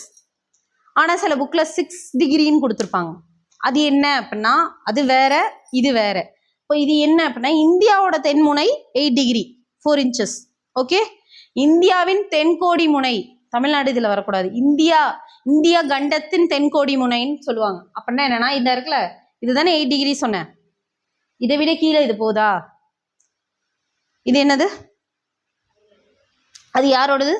இந்தியாவோடது. அப்ப அது இந்தியாவுக்குள்ள தானே வருது. அப்ப இந்திய துணை கண்டம் இல்லைன்னா இந்திய கண்டம், இந்திய கடலோர மாவட்டங்கள் எல்லாமே சேர்த்து தென்கோடி முனை எதுன்னு கேட்டா இதுதான். அது 6 டிகிரி. ஓகே, இது 6 டிகிரி 45 இன்ச்சஸ், இது 6 degree 45 inches, 6 degree 45 inches north தான். ஓகேவா? புரியுதா உங்களுக்கு? புரியுதா? இது எல்லாமே புரியுதா? இப்ப இந்த எண்டுக்கெல்லாம் பாயிண்ட் பேர் கிடையாது. இது இந்த பாயிண்ட் இந்த பாயிண்ட் இந்த மூணுக்கு மட்டும் பேர் இருக்கு. இதை மட்டும் நீங்க தெரிஞ்சு வச்சுக்கோங்க. இந்தியாவோட வடமுனை இருக்குல்ல, அந்த வடமுனைக்கு தான் 37 டிகிரி 6 மினிட்ஸ்ன்னு பாக்குறோம்ல ஜம்மு காஷ்மீருக்கு. இதுக்கு என்ன பேருனா இந்திரா கோல் அப்படின்னு சொல்றாங்க. இந்திரா கோல், இந்திரா கோல். மேல இருக்கிறதும் இந்திரா கோல் தான், கீழே இருக்கிறதும் இந்திரா தான். ஆனா கீழே இருக்கிறது இந்திரா முனைன்னு முடிஞ்சிடும், அது இந்திரா கோல்னு. ஏன்னா இது முனையா தானே இருக்கு, நம்ம இந்தியா வந்து முனையில தான் தமிழ்நாடோட எண்டு இருக்கு. அதனால இது இந்திரா முனை, அது இந்திரா கோல். டிஃபரன்ஸ் புரியுதா உங்களுக்கு? அவங்க சிஓஎல் அப்படின்னு போட்டிருக்காங்க, அவ்வளோதான். ஓகேவா, நான் பார்த்துட்டு உங்களுக்கு சொல்கிறேன். இந்திரா பாயிண்ட், இந்திரா முனை புரியுதா? இந்திரா பாயிண்ட்க்கு இன்னொரு பேர் என்ன அப்படின்னா பிக்மாலியன் பாயிண்ட் அப்படின்னு சொல்கிறாங்க. Pygmalion point. இந்த டிஃப்ரென்ஸ் உங்களுக்கு புரியுதா? இது உங்களுக்கு தெரியும். இங்கே என்ன மாவட்டம் இருக்குது, அதனால அது என்னன்னு சொல்லுவாங்க, குமரி முனைன்னு சொல்லுவாங்க. இந்திய கண்டத்தின் தென்கோடி முனை குமரி முனைன்னு சொன்னால் அது தப்புப்பா. புரியுதா? இந்திய கண்டத்தின் தென்கோடி முனை அப்படிங்கிறது குமரி முனை கிடையாது. என்ன முனை? இந்திரா முனை. இப்பதானே சொன்னேன். கொஸ்டின் சொல்றதுல புரிஞ்சுக்கோங்க. இந்தியா கண்டத்தின் தென்கோடி முனைக்கும் இந்தியாவின் தென்கோடி முனைக்கும் டிஃப்ரென்ஸ் இருக்கு. இந்தியாவின் தென்கோடி முனை அப்படின்னா குமரி முனை, இந்திய கண்டத்தின் தென்கோடி முனைனா இந்திரா முனை. புரியுதா? ஆனா இந்தியாவின் வடமுனைனாலும் இந்தியா கண்டத்தின் வடமுனைனாலும் ஒண்ணுதான். ஏன்னா அது ஒன்னே தான் இருக்கு. அது என்னது? இந்திரா கோல். டிஃப்ரென்ஸ் புரியுதா? இந்த 30 டிகிரி ஏன் நான் எழுதியிருக்கேன் அப்படின்னா, இந்த 97 இருக்குல்ல, இந்த எண்டு, இதுக்கும் டிஃப்ரென்ஸ் மைனஸ் போடுங்க. இந்த 98ன்னு வச்சுக்கோங்க, மைனஸ் பண்ணுங்க. 98 மைனஸ் 68 எவ்வளோ இருக்கு? 30. அப்போ இந்த நடுவில் வந்து எவ்வளோ டிகிரி டிஃப்ரென்ஸ் இருக்கு? 30 டிகிரி டிஃப்ரென்ஸ் இருக்கு. அப்போ என்ன பண்ணாருன்னா கர்சன் 30 டிகிரி டிஃப்ரென்ஸ்ல நம்ம 30 லைன்ஸ் கூட வரையலாம். பட் ஒவ்வொரு லைனுமே எந்த லைனை நம்ம கரெக்டாக டைம் லைன் சூஸ் பண்ணலான்னு பிளான் பண்ணார். பிளான் பண்ணினா இந்தியாவுக்கு சென்ட்ரு பார்ட்டில் போகக்கூடிய ஒரு லைனை நம்ம எடுத்து அந்த லைனில் வந்து சன்ரே எப்போ பாஸ் ஆகுதோ அந்த டைம் வந்து ஜிஎம்டியோட சேர்த்து நம்ம ப்ளஸ் 530 போட்டுக்கலாம் அப்படின்னு பிளான் பண்ணியிருக்காரு. புரியுதா? இப்போ சொன்ன எல்லாமே உங்களுக்கு புரியுதுல? இந்தியாவோட சென்டர்ல என்ன லைன் போகுது, நிறைய லைன்ஸ் போகுது அந்த 30 டிகிரியில. அதுல சென்டர்ல எந்த லைன் போகுது அப்படின்னு பார்த்து அந்த லைன்ல ரே எப்ப பாஸ் ஆகுதோ அதுல என்ன டைம் இருக்கோ அந்த டைம் பிளஸ் 530 போட்டுக்கிட்டாரு. போட்டுதான் ஐஎஸ்டி அப்படின்னு யார் கொண்டு வந்தா? கர்சன் கொண்டு வந்தார். அப்படி ஒரு சென்டர் லைன் அவர் எடுத்தாரு பார்த்தீங்களா? அதை நான் சென்டர்ல வரைஞ்சிருக்கேன் பாருங்க. அந்த லைன் தான் அது. இந்த லைன் எவ்வளோனா 82 டிகிரி 30 மினிட்ஸ் ஈஸ்ட். இதை வந்து 82 1/2 கூட சில இடத்துல போடுவாங்க. புரியுதா உங்களுக்கு இந்த பாயிண்ட்? 82 இதை ஒரு டைம் கேட்டாங்க. 82 1/2 டிகிரி ஈஸ்ட் வந்து இன்னொரு பேர் என்ன, அந்த லைனுக்கு இன்னொரு பேர் என்னன்னு கேட்பாங்க. அது ஒரு ஊர் வழியாக போகுது, அதனால அதுக்கு அந்த பேர் இன்னொரு பேர். எப்படி நம்ம கிரீன்விச் லேப் வழியாக போனதுனால கிரீன்விச் மெரிடியன்னு படித்தோம், டைம் லைன்னு பார்த்தோம். அதே மாதிரி தான் இந்த டைம் லைனுக்கு இன்னொரு பேர் என்னன்னா அலகாபாத் டைம் லைன் அப்படின்னு சொல்றாங்க. அப்ப இந்திய நேரக்கோட்டுக்கு இன்னொரு பேர் என்ன? அலகாபாத் நேரக்கோடு. ஓகேவா? புரியுதா? அது என்ன வேல்யூ, என்ன டிகிரி? அவ்வளவுதான், 82 டிகிரி 30 இன்ச்சஸ். லாங்கிடியூடா லாட்டிடியூடா? லாங்கிடியூட். தீர்க்க கோடு, இந்திய தீர்க்க கோடு, இந்திய தீர்க்க ரேகை எந்த டிகிரி வழியா போகுது? அலகாபாத் வழியா. எந்த டிகிரி? 82 degree 30 minutes. ஓகேவா? 30 இன்ச்சஸ் வந்து அது போகுது ஈஸ்ட்ல. இந்த ஈஸ்ட் வெஸ்ட்ல ட்விஸ்ட் வைப்பாங்க, பார்த்துக்கோங்க. இது வரைக்கும் புரியுதா? இங்கே போட்டிருக்கான் பாருங்க. இந்த மாதிரியே அலகாபாத்னு 10 வருஷம் ஓடிடுச்சு. அலகாபாத் வழியா தான் போகுது அப்படின்னு அலகாபாத் வச்சே 10 வருஷமும் கொஸ்டின் கேட்டாங்க. எப்போ கொஸ்டின் கேட்டாலும் அலகாபாத் வழியா தானே அப்படின்னு பசங்களும் ரொம்ப அதுதானே அப்படின்னு நினைச்சோன்னே, ஐயோ இதுல கொஸ்டின்ல ட்விஸ்ட் வைக்கணும்னு என்ன பண்ணிட்டாங்கன்னா டிஎன்பிஎஸ்சி அலகாபாத்ல எந்த ஊர்ல மெயினா எந்த கிராமம் வழியா போகுது அப்படின்னு கண்டுபிடிச்சு அப்படி கொஸ்டின் கேட்க ஸ்டார்ட் பண்ணிட்டாங்க. ஓகேவா? அலகாபாத் எந்த மாநிலத்தில் இருக்கு அப்படின்னு சில இதில் கேட்க ஆரம்பிச்சிட்டாங்க. அலகாபாத்ல எங்க இருக்கு? உத்தரப்பிரதேஷ்ல இருக்கு. ஓகேவா? அப்ப அலகாபாத் உத்தரப்பிரதேஷ் வழியா, உத்தரப்பிரதேஷ் மாநிலத்துல அலகாபாத். ஓகேவா? அலகாபாத் டிஸ்ட்ரிக்ட் வழியா மிர்சாப்பூர் அப்படிங்கிற ஊர் வழியா தான் இந்த லைன் போகுது. புரிஞ்சுக்கோங்க. இப்போ நான் 3 ஊர் சொன்னேன், அந்த 3 ஊரையும் நல்லா ஞாபகம் வச்சுக்கோங்க. எங்க போகுது, எந்த வழியா போகுது? அலகாபாத், உத்தரப்பிரதேஷ், அலகாபாத், மிர்சாப்பூர். புரியுதா உங்களுக்கு இது வரைக்கும்? மிர்சாப்பூர்.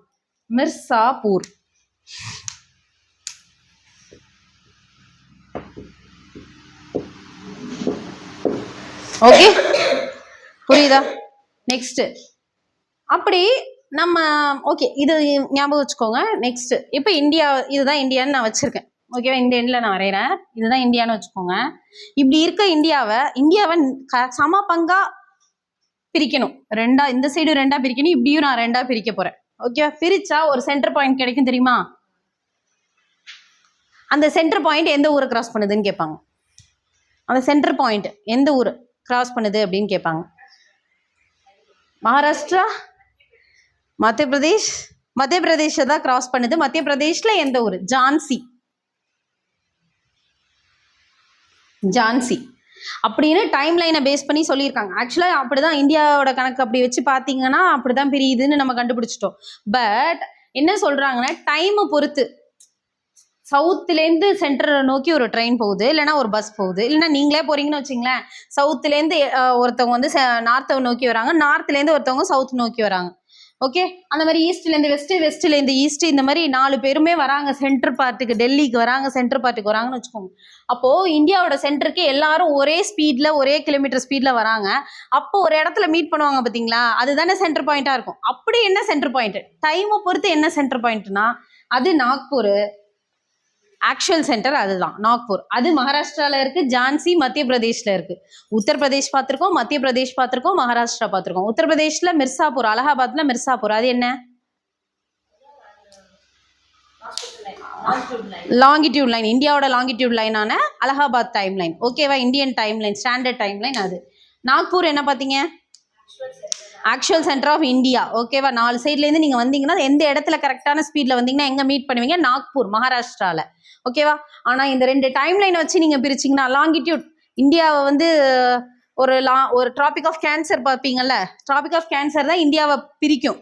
ஓகேவா, அதுவும் மேலேருந்து ஒரு லைன் சென்டர் கரெக்டாக பிரித்து வரைகிறீங்க அப்படின்னா அப்போ சென்டரில் ஒரு பாயிண்ட் வரும்ல, அது எந்த ஊர்? ஜான்சி. அது எங்கே இருக்குது? மத்திய பிரதேஷில் இருக்குது. அவ்வளோதான், முடிஞ்சிச்சு. ஓகேவா, இப்போ 5:30 + 5 GMT + 5:30 ஹவர்ஸ், அதை தான் இங்கே எழுதியிருக்கு. 5.5 ஹவர்ஸ்ன்னு சில இடத்துல போடுவாங்க. புரியுதா உங்களுக்கு? புரியுதா? இப்போ நெக்ஸ்ட்டு இந்த இடத்துல இந்த ஸ்டேட் பேர் சொல்கிறேன், ஞாபகம் வச்சுக்கோங்க.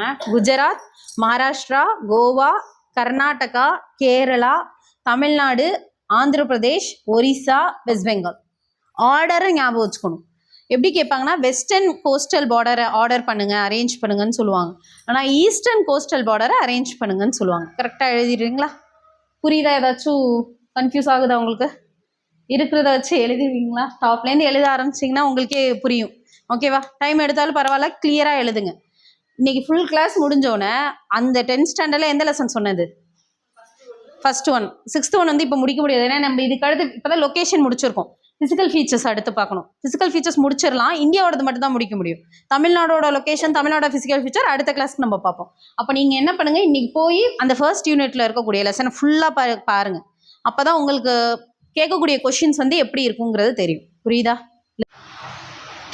இந்தியாவின் இயற்கை அமைப்பு. இந்தியாவின் இயற்கை அமைப்பு நம்ம லெசன் பேர் என்ன?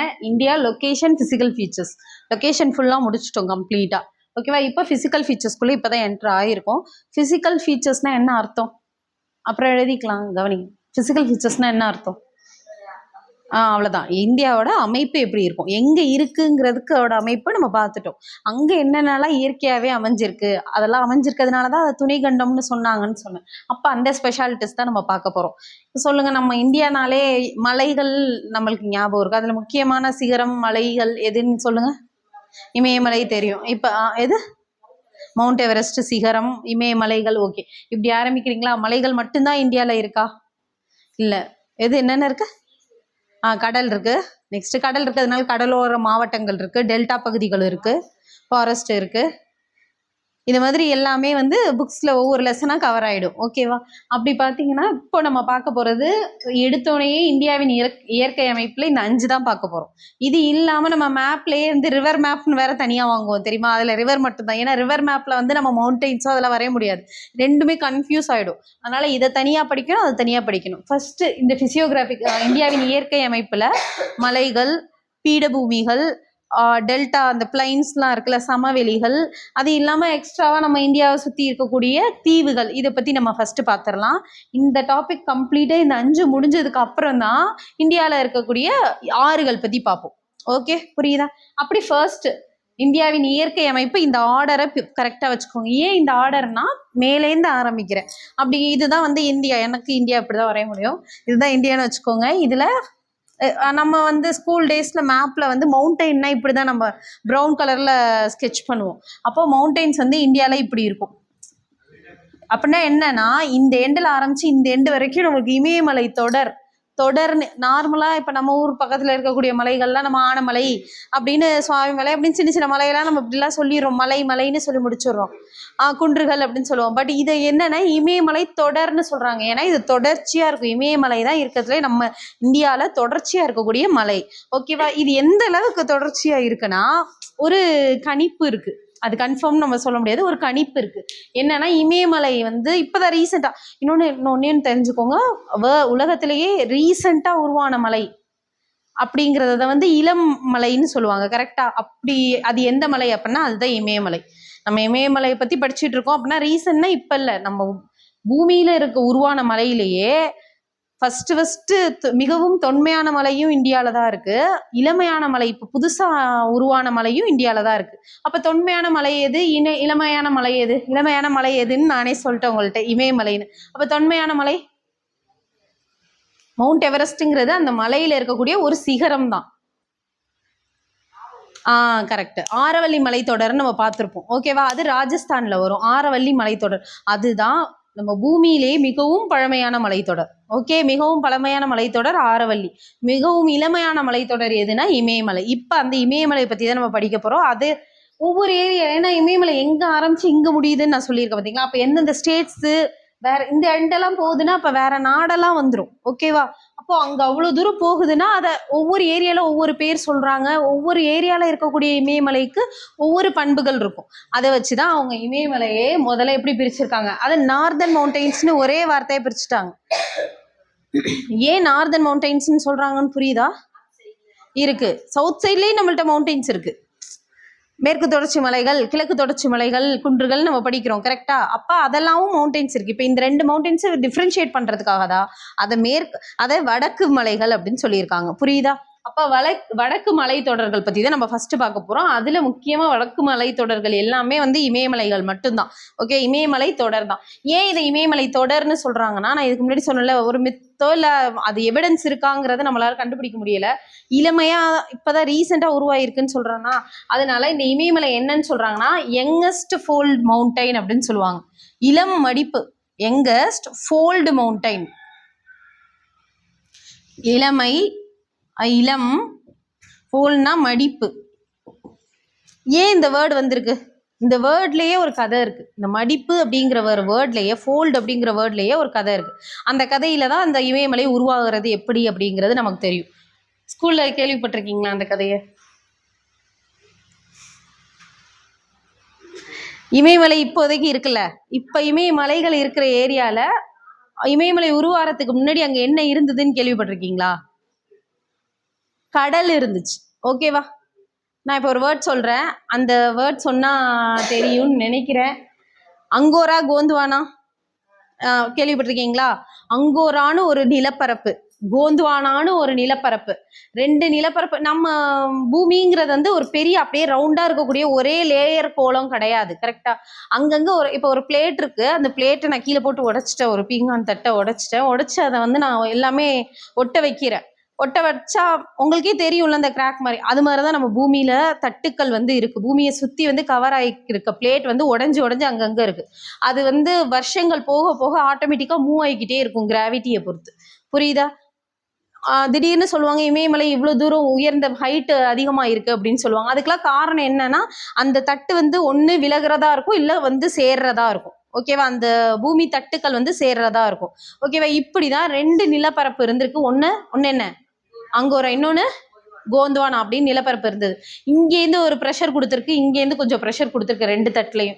ஆட்டோமேட்டிக்காக அந்த 2 தட்டும் ப்ரெஷர் கொடுத்தோன்னா ஆட்டோமேட்டிக்காக என்ன ஆயிடுச்சுன்னா இந்த 2 ப்ரெஷர்லையும் உள்ளே இருக்கக்கூடிய மவுண்டெயின் அந்த நடுவில் வந்து என்ன இருந்தது, அங்கோராங்கிற ஒரு நிலப்பரப்பும் கோந்துவானா அப்படிங்கிற நிலப்பரப்புக்கு நடுவில் ஒரு கடல் பகுதி இருந்தது. இது அங்கோரா, இது நிலப்பரப்பு வச்சுக்கோங்க. இது அங்கோரா, இது கோந்துவானா. இது நிலப்பரப்பு, இதுவும் நிலப்பரப்பு. உள்ள குழிவா வரைஞ்சிருக்கேன்ல, அது என்னது? அது கடல் பரப்பு. அப்ப என்ன கடல் இருந்துச்சுங்க? தெத்திஸ் அப்படின்னு சொல்லிட்டு ஒரு கடல் இருந்தது. தெத்திஸ் கடல் அப்படின்னு சொல்லுவாங்க. அதனாலதான் நம்ம அதாவது இமயமலையில தெத்திஸ் படிமங்கள் அதிகமா காணப்படுதுன்னு ஒரே ஒரு இடத்துல மட்டும் இந்த வார்த்தையை கொடுத்துருப்பாங்க. தெத்திஸ் படிமங்கள் காணப்படுது. அப்படின்னா என்னன்னா, தெத்திஸ் கடல்னு ஒன்று இருந்திருக்கு. அது அடியில், அந்த கடல் அடியில் இருக்கும் பார்த்தீங்களா, அது எல்லாம் இது மவுண்டெயின் ஆனதுனால அந்த ரிவருங்கிற அந்த ஆறு அந்த கடல் என்ன ஆயிடுச்சுன்னா படிஞ்சிச்சு, மலையா படிஞ்சிச்சு. அப்ப அந்த மலையில இருக்கக்கூடிய பொருள் எல்லாமே அந்த மறைஞ்சு போன தெத்திஸ் கடலோட படிமமா காணப்படுதுன்னு சொல்றாங்க. புரியுதா உங்களுக்கு? புரியுதுல? அப்ப இது தெத்திஸ் கடல். இந்த தட்டு அந்த தட்டு ரெண்டுமே வந்து அப்புறம் 2 ப்ரெஷருமே கொடுத்தோன்னா ஆட்டோமேட்டிக்கா கீழே கடலுக்குள்ள மவுண்டெயின் இருக்கு. நார்மலா கடல் இருக்குல்ல பகுதிகள், அங்கேயும் மவுண்டெயின்ஸ் இருக்கு. அந்த மாதிரி இருந்த மலைகள் என்ன ஆயிடுச்சுன்னா 2 ப்ரெஷர்ல ஆட்டோமேட்டிக்கா மவுண்டெயின் வந்து என்ன ஆயிடுச்சுன்னா மேல வந்துச்சு. புரியுதா?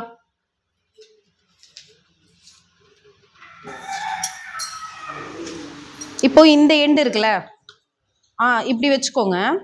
புரியுதா? இந்த எண்டு வந்து அங்கோரா, இது வந்து கோந்துவானா. இந்த கீழே உள்ள போய் இருக்குல்ல பள்ளமா, அது வந்து தெத்திஸ் கடல். இப்போ நான் வந்து ஓவரா ப்ரெஷர் கொடுக்க என்ன ஆயிடுச்சுன்னா ஆட்டோமேட்டிக்கா இப்படி வந்துடுச்சு. அப்போ இந்த 2 ஏரியாவும் என்ன ஆயிடுச்சு, பள்ளமா போயிடுச்சு. சென்ட்ரல்ல கடலா இருந்த ஏரியா வந்து மேலே வந்துடுச்சு. அப்படி வந்ததுதான் என்னது, அவ்வளவுதான், இமயமலைகள். ஓகேவா? அப்படி தெத்திஸ் கடலுக்குள்ள இருக்க மலை தொடராதான் வெளியில வரப்ப இமயமலை தொடர்னு வந்துடுச்சு. புரியுதா? இந்த தொடர் அப்படிங்கிற பேர் ஏன் வந்ததுன்னா, அப்படி உருவானது. இந்த இடத்துல நான் இப்படி மட்டும் தானே வரைஞ்சிருக்கேன். ஆக்சுவலா அந்த மலைகள் இப்படி போகும். இங்க ஃபுல்லா என்ன இருக்கு, ஐலாண்டு. அப்ப அந்த சி இருக்கிற இடத்துல எல்லாம் உள்ள போயிடுச்சு அந்த மலைத்தொடர். இந்த ஏரியாலாம் ஃபுல்லா அந்த மலைத்தொடர் வரும். இங்க எல்லாம் கடலுக்குள்ள மறைஞ்சிச்சு. கொஞ்சம் மேல அங்கங்க தெரிகிறது தான் ஐலாண்ட் அப்படின்னு சொல்றாங்க. புரியுதா டிஃப்ரென்ஸ் உங்களுக்கு? அப்போ இமயமலை தொடர் எது வரைக்கும் இருக்கு, அந்தமான் நிக்கோபார் ஐலாண்ட் வரைக்கும் இருக்கு. புரியுதா? இப்படி வளைஞ்சு இப்படி வருது. அதனாலதான் இது தொடர் அப்படின்னு சொல்றாங்க. அங்க ஆரம்பிச்சு அங்க வரைக்கும். அப்போ இமயமலை ஆரம்பிக்கிற இடம் அதுதான் வந்து உலகத்திலேயே உயரமான இடம். உலகத்துக்கே உயரமான இடம் எதுனா இமயமலையை வந்து ஆரம்பிக்கிற இடம் தான். அதுக்கு இன்னொரு பேர் என்ன சொல்லுவாங்கன்னா உலகின் கூரைன்னு சொல்லுவாங்க. கேள்விப்பட்டிருப்பீங்க, உலகின் கூரை, ரூஃப் ஆஃப் த வேர்ல்ட் அப்படின்னு சொல்லுவாங்க. அப்ப அந்த ஏரியா பேர் என்ன, அந்த ஏரியா பேர் என்னன்னா பாமிர் முடிச்சு அப்படின்னு சொல்லுவாங்க. கேள்விப்பட்டிருக்கீங்களா? பாமிர் முடிச்சு, பாமிர் முடிச்சு. அதுதான் உலகத்தோட டாப் மோஸ்ட், அதாவது உயரமான பகுதி. ஓகே, அதை தான் பாமிர் முடிச்சுன்னு சொல்லுவாங்க. அதுக்கு இன்னொரு பேர் வந்து உலகின் கூரைன்னு சொல்றாங்க, ரூஃப் ஆஃப் த வேர்ல்டு. புரியுதா இது வரைக்கும்? அதுதான் வந்து இமயமலையோட டாப் மோஸ்ட் பாயிண்ட். அங்கேருந்து இமயமலை ஆரம்பிச்சிச்சா. இப்போ இது வரைக்கும் கதை தான் நம்ம பார்த்துருக்கோம். இப்போதான் வந்து அந்த இமயமலை தொடர் தான் நம்ம வந்து என்னன்னு சொல்றாங்க, நார்தன் மவுண்டைன்ஸ், வடக்கு மலைகள் அப்படின்னு சொல்றாங்க. புரியுதா? இப்போ இது வடக்கு மலைகள். அது ஏன் ஃபர்ஸ்ட் சொன்னாங்கிறதுக்கு தான் நான் இவ்வளவு கதை சொல்றேன். ஏன்னா இந்தியான்னு எடுத்துக்கிட்டீங்கன்னா டாப் மோஸ்ட்ல என்னதான் இருக்கு, வடக்கு மலைகள் தான் இருக்கு. அதனாலதான் அதை ஃபர்ஸ்ட் சொல்றேன். நெக்ஸ்ட் என்ன இருக்கு, என்ன, வடக்கு பிளைன்ஸ். ஓகேவா? வடக்கு சமவெளிகள். அப்போ இந்த ஏரியா ஃபுல்லா தான், இங்கே தானே கங்கை, யமுனை இது எல்லாமே வரும். சரஸ்வதி காணா போச்சு, இப்படிலாம் பார்த்துருக்கோம். சிந்து, அப்புறம் பிரம்மபுத்திரா, எல்லா நதியும் இங்கே தான் இருக்கும். அப்போ நதிகள் வந்து மண்ணை எடுத்துகிட்டு போய் ஒரு இடத்துல சேர்க்கும் பார்த்தீங்களா, அதை தான் வந்து என்னன்னு சொல்லுவாங்க, சமவெளிகள், பிளைன்ஸ் அப்படின்னு சொல்லுவாங்க. இங்கே நம்ம ஏரியா வந்து பிளைன்ஸ். ஏன், என்ன நதி எல்லாம் என்னத்தை சேர்க்குது, காவேரி. ஓகேவா? புரியுதா? அப்ப இந்த ஏரியாங்கிறது உங்களுக்கு கிளியரா புரியுதா, பிளைன்ஸ். அப்ப இந்த ரிவர்ஸ் இருக்கிறதுனாலதான் இந்த பிளைன்ஸை வந்து இது ஃபுல்லாவுமே இங்கேயும் பிளைன்ஸ், எல்லா இடத்துல நம்ம எண்டு வரைக்கும் ரிவர் வந்து பிளைன்ஸை உருவாக்குது. இதை டிஃப்ரென்ஷியேட் பண்ணி சொல்லணுங்கிறதுனாலதான் வடக்கு சமவெளிகள், நார்தன் பிளைன்ஸ் அப்படின்னு பிரிச்சுட்டாங்க. முதல்ல மவுண்டெயின்ஸ் முடிஞ்சிச்சு, அடுத்து சமவெளிகள் முடிச்சிட்டு, அடுத்து இப்ப கீழே வரும். இப்படி வரப்ப இந்த இடத்துல இந்த ட்ரையாங்குலரா படிச்சிருக்கீங்களா, பிளாட்டியூஸ். ஓகேவா? பீடபூமிகள் அப்படின்னு சொல்லுவாங்க. பிளாட்டியூஸ் அப்படின்னா பீடபூமிகள். பிளாட்டிக்கும் மவுண்டெயினுக்கும் என்ன டிஃபரன்ஸ், இந்த மூணுக்கும் டிஃபரன்ஸ் சொல்லுங்க. மலைகள், பீடபூமிகள், சமவெளிகள், இந்த மூணுத்துக்கும் டிஃபரன்ஸ் வந்து ஒரு காமனா தப்பா இருக்கும். என்னன்னா, நல்ல உயரமான முகடு செங்குத்தா இருக்கக்கூடிய பகுதி வந்து மலைகளா இருக்கும். இது தாழ்வான தட்டையான பகுதியா இருக்கும், பிளைன்ஸ். இதே பிளாட்டியூஸ்னா உயரமான தட்டையான பகுதி தான் பிளாட்டியூஸ். புரியுதா? இதுதான் வந்து பிளாட்டியூஸ். டிஃப்ரென்ஸ் புரியுதா? ஸ்கூல்ல எப்படி எப்படியோ படிச்சிருப்போம், ஆனா என்ன பிளாட்டியூ என்ன மவுண்டெயின்ஸ்னு நமக்கு தெரியாது. இதுதான் ஆக்சுவல். இப்படிதான் நம்ம படிக்கணும். பிளைன்னா என்ன, பிளாட்டியூனா என்ன, மவுண்டெயின்னா என்ன அப்படிங்கறது தெரிஞ்சு வச்சுக்கோங்க. மலைகள்ல வந்து நம்ம நிறைய மக்கள் வந்து வாழ முடியாது, கரெக்டா? ஏன்னா அது வந்து ரொம்ப ஷார்ப்பா முகடா இருக்கும் அந்த ஏரியா. இதுவே பிளாட்டியூ கோயம்புத்தூர் அந்த ஏரியாலலாம் எவ்வளோ பேர் இருக்காங்க, ஓகேவா? அதுக்கு பெரிய பாப்புலேஷன் அதிகமாக இருக்கும். ஏன்னா அந்த இடம் வந்து இந்த மாதிரி ஃப்ளாட்டாக இருக்கும், அதாவது ஹையஸ்ட்டாக இருக்கணும், ஆனால் ஃப்ளாட்டாக இருக்கணும். அந்த ரீஜன் தான் பிளாட்டியூ. புரியுதா? ஹையஸ்ட்டாக ஷார்ப்பாக இருந்ததுன்னா மவுண்டைன்ஸ், இதுவே வந்து ஹையே இல்லை, லோ லேண்டு ஃப்ளாட்டாக இருக்கணும்னா பிளைன்ஸ். புரியுதா அந்த டிஃப்ரென்ஸ்? எதுக்கு இதை நான் சொல்கிறேன்னா, இது மவுண்டைன், இது பிளைன்ஸ், இதுக்கு கீழே வர்றது தான் பிளாட்டியூஸ். அப்போ இந்த பிளாட்டியூ சொல்கிறீங்களா, கரெக்ட், நீங்கள் பிளாட்டியூ சொன்னது கரெக்ட். இந்த பிளாட்டியூக்கு என்ன பேருன்னு தெரியுமா?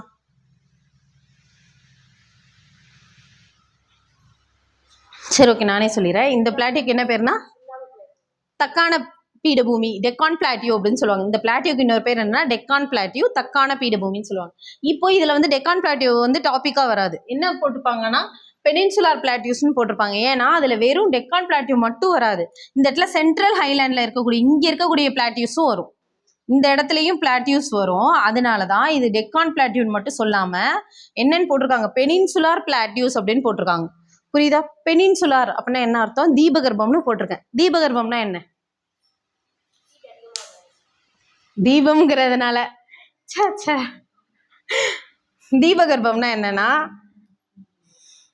3 சைடு வந்து சி இருந்ததுன்னா கடல், அதாவது நீர்னால ஒரு லேண்ட் ஏரியா, ஒரு சைடு லேண்ட் ஏரியாவும் 4 பக்கம் இருக்குல்ல, 4 பக்கத்துல ஒரு பக்கம் வந்து நிலப்பரப்பும் மீதி 3 பக்கம் வந்து நீர்பரப்புனால சூழப்பட்டிருந்ததுன்னா அதுதான் பீடபூமி, சாரி, அதுதான் வந்து பெனின்சுலார் தீபகற்பம் அப்படின்னு சொல்றாங்க. புரியுதா? இப்ப நம்ம இந்தியாங்கிறது தீபகற்பம் தானே, இங்க 3 இடத்துலயுமே என்ன இருக்கு, கடல் இருக்கு, நீர்பரப்பு இருக்கு. அதனாலதான் இந்த ஏரியா ஃபுல்லாவுமே எல்லாமே சேர்த்து என்னன்னு சொல்லிட்டாங்க, வடக்கு தெற்குன்னு பிரிக்காம எல்லாமே சேர்த்து அவ்வளவுதான் தீபகற்ப பீடபூமிகள் பெனின்சுலார் பிளாட்டியூ அப்படின்னு சொல்றாங்க. புரியுதா? அது உங்களுக்கு புரியுதா அந்த எண்டு? Next coastal plains. கோஸ்டல்னா என்னன்னு சொன்னா இந்த கடற்கரை பகுதிகளில் தான் கோஸ்டல். அப்போ இந்த எண்டெல்லாம் இருக்குல்ல, இங்க இந்த ஏரியாவில் பார்த்தோம்னா அதுதான் கோஸ்டல் பிளைன்ஸ், கடலோர சமவெளிகள். இப்ப 4 சொல்லியிருக்கனா, ஒண்ணு என்னத்தோட அவ்வளவுதான், ஓகேவா? வடக்கு மலைகள் பார்த்தோம், அதுலதான் இமயமலைகள் பாக்குறோம். நெக்ஸ்ட் சென்ட்ரல் என்ன பார்த்தோம்? சமவெளிகள், வடக்கு சமவெளிகள். நெக்ஸ்ட் தீபகற்ப பெனின்சுலா பிளாட்டியூஸ், தீபகற்ப பீடபூமிகள்னு பார்த்தோம். அடுத்து கோஸ்டல் பிளைன்ஸ், இது 4வது. 5வது என்னன்னா இருக்கக்கூடிய ஐலாண்ட்ஸ், என்னென்ன ஐலாண்ட்ஸ்லாம் இருக்கு அப்படின்னு பார்க்குறோம். இதுதான் இன்னைக்கு இப்போ பார்க்க போற டாபிக். அப்போ பிசிக்கல் ஃபீச்சர்ஸ்ல இயற்கை அமைப்பு அப்படின்னு பார்த்தீங்கன்னா, இப்போ நான் சொன்னது மேலேருந்து டாப்லேருந்து அரேஞ்ச் பண்ணீங்கன்னா 5 வரும், கரெக்டா? இதுல ரிவர்ஸ் வந்து நீங்க கணக்குல சேர்க்கக்கூடாது, ஏன்னா பிளைன்ஸை பத்தி படிக்கிறப்ப ரிவர்ஸ் வரைஞ்சனா கன்ஃபியூஸ் ஆகும் அந்த இடத்துல. அதனாலதான் இந்த இடத்துல ரிவர்ஸ் பத்தி நான் சொல்லலை. இதுக்கு அடுத்த டாபிக் ரிவர்ஸ் பத்தி பார்ப்போம். இப்போ ஃபர்ஸ்ட் டாபிக் என்ன? நார்தர்ன் மவுண்டைன்ஸ், வடக்கு மலைகள். வடக்கு மலைகள்னா இமயமலைகள், நான் ஏற்கனவே சொல்லிட்டேன். அந்த இமயமலையில அந்தந்த ஏரியாவுக்கு ஏற்ற மாதிரி பிரிக்கிறாங்கன்னு சொன்னா, நேம் வைக்கிறாங்கன்னு சொன்னா, அப்படி இந்த இமயமலை எப்படி பிரிச்சிருப்பாங்கன்னா 3 வகையா பிரிச்சிருப்பாங்க.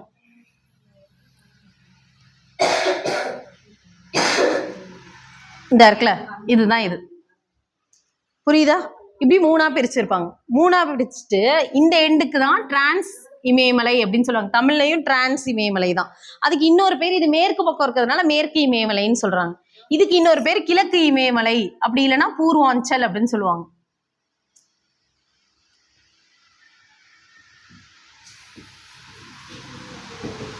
புரியுதா? இமயமலை 3ஆ பிரிச்சுட்டாங்க. இப்படி மேலு கீழேன்னு பிரிக்க கூடாது, இப்படி பிரிச்சிருக்காங்க. சென்டர் பார்ட்டை இமயமலைனே வச்சுட்டாங்க, ஹிமாலயாஸ்னு வச்சுட்டாங்க. லெஃப்ட் சைட்ல இருக்கிறது மேற்கு பக்கம் இருக்கிறதுனால மேற்கு இமயமலை, ரைட் சைட்ல இருக்கிறது கிழக்கு பக்கம் இருக்கிறதுனால கிழக்கு இமயமலை அப்படின்னு சொல்லிட்டாங்க. அப்போ கிழக்கு இமயமலைக்கு இன்னொரு பேர் என்ன? பூர்வாஞ்சல். மேற்கு இமயமலைக்கு இன்னொரு பேர் என்ன? அவ்வளவுதான், முடிஞ்சிச்சு. அப்போ புரியுதா? இது வரைக்கும் புரியுதா? சென்ட்ரல் இருக்கிறது இமயமலை, டிரான்ஸ் ஈஸ்டர்ன் கிழக்கு. இப்போ டிரான்ஸ் ஹிமாலயாஸ், மேற்கு இமயமலைகள். டிரான்ஸ் ஹிமாலயாஸ்க்கு இன்னொரு பேரு மேற்கு இமயமலைகள், அதை தான் நான் இங்கே போட்டிருக்கேன். ஓகே, அப்போ மேற்கு இமயமலைகள் எந்தெந்த ஏரியால இருக்கும் அப்படின்னு பார்த்தீங்கன்னா, இது இவ்வளோ தூரம் தான் இருக்கும் மேற்கு இமயமலை. அப்போ இந்த ஏரியாவை தான் நம்ம இந்தியா மேப்ல என்னன்னு சொல்லுவாங்க?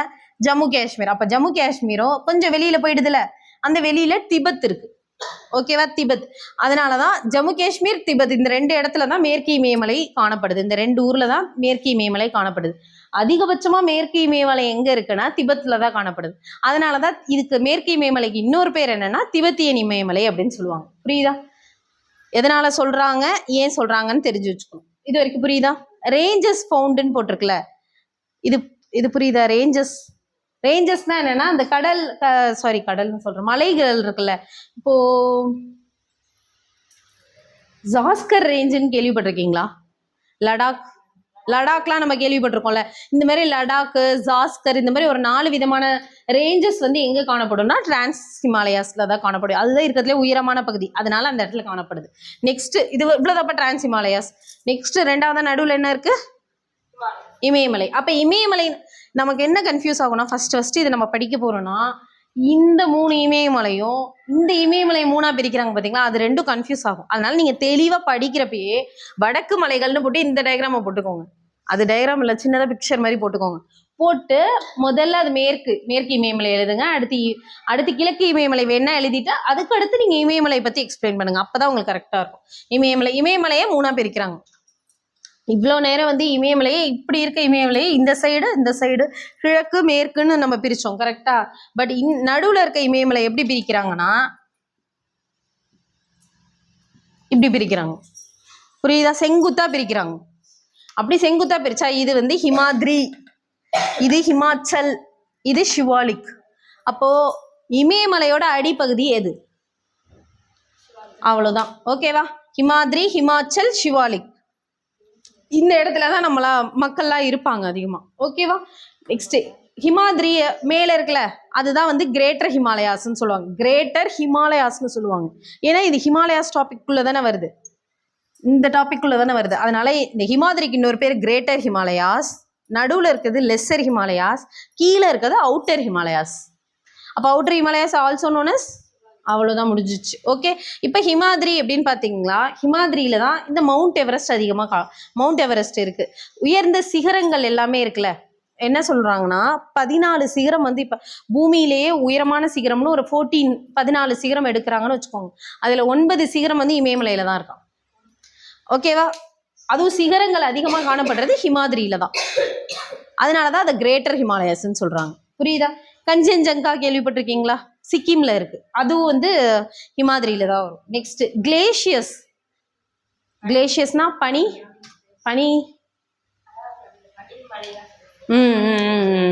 சியாச்சின் கிளேஷியர் இதெல்லாம் பார்த்துருக்கோம்ல, அதெல்லாம் இங்கே தான் அதிகமாக காணப்படுது கிளேஷியர்ஸ். நெக்ஸ்ட் ஹிமாச்சல் வந்து லெஸ்ஸர் ஹிமாலயாஸ்ன்னு சொல்றாங்க. இங்கே வந்து ஹில் ஸ்டேஷன்ஸ் காணப்படும்.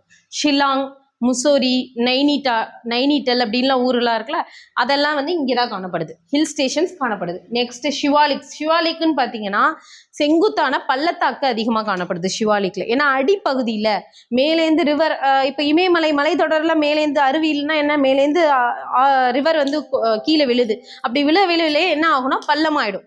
அப்போ மேலேந்து விழுறப்ப கீழே அடிப்பகுதி என்ன? ஷிவாலிக். அப்போ ஷிவாலிக்ல தானே பள்ளத்தாக்கு இருக்கு, சான்ஸ் இருக்கு.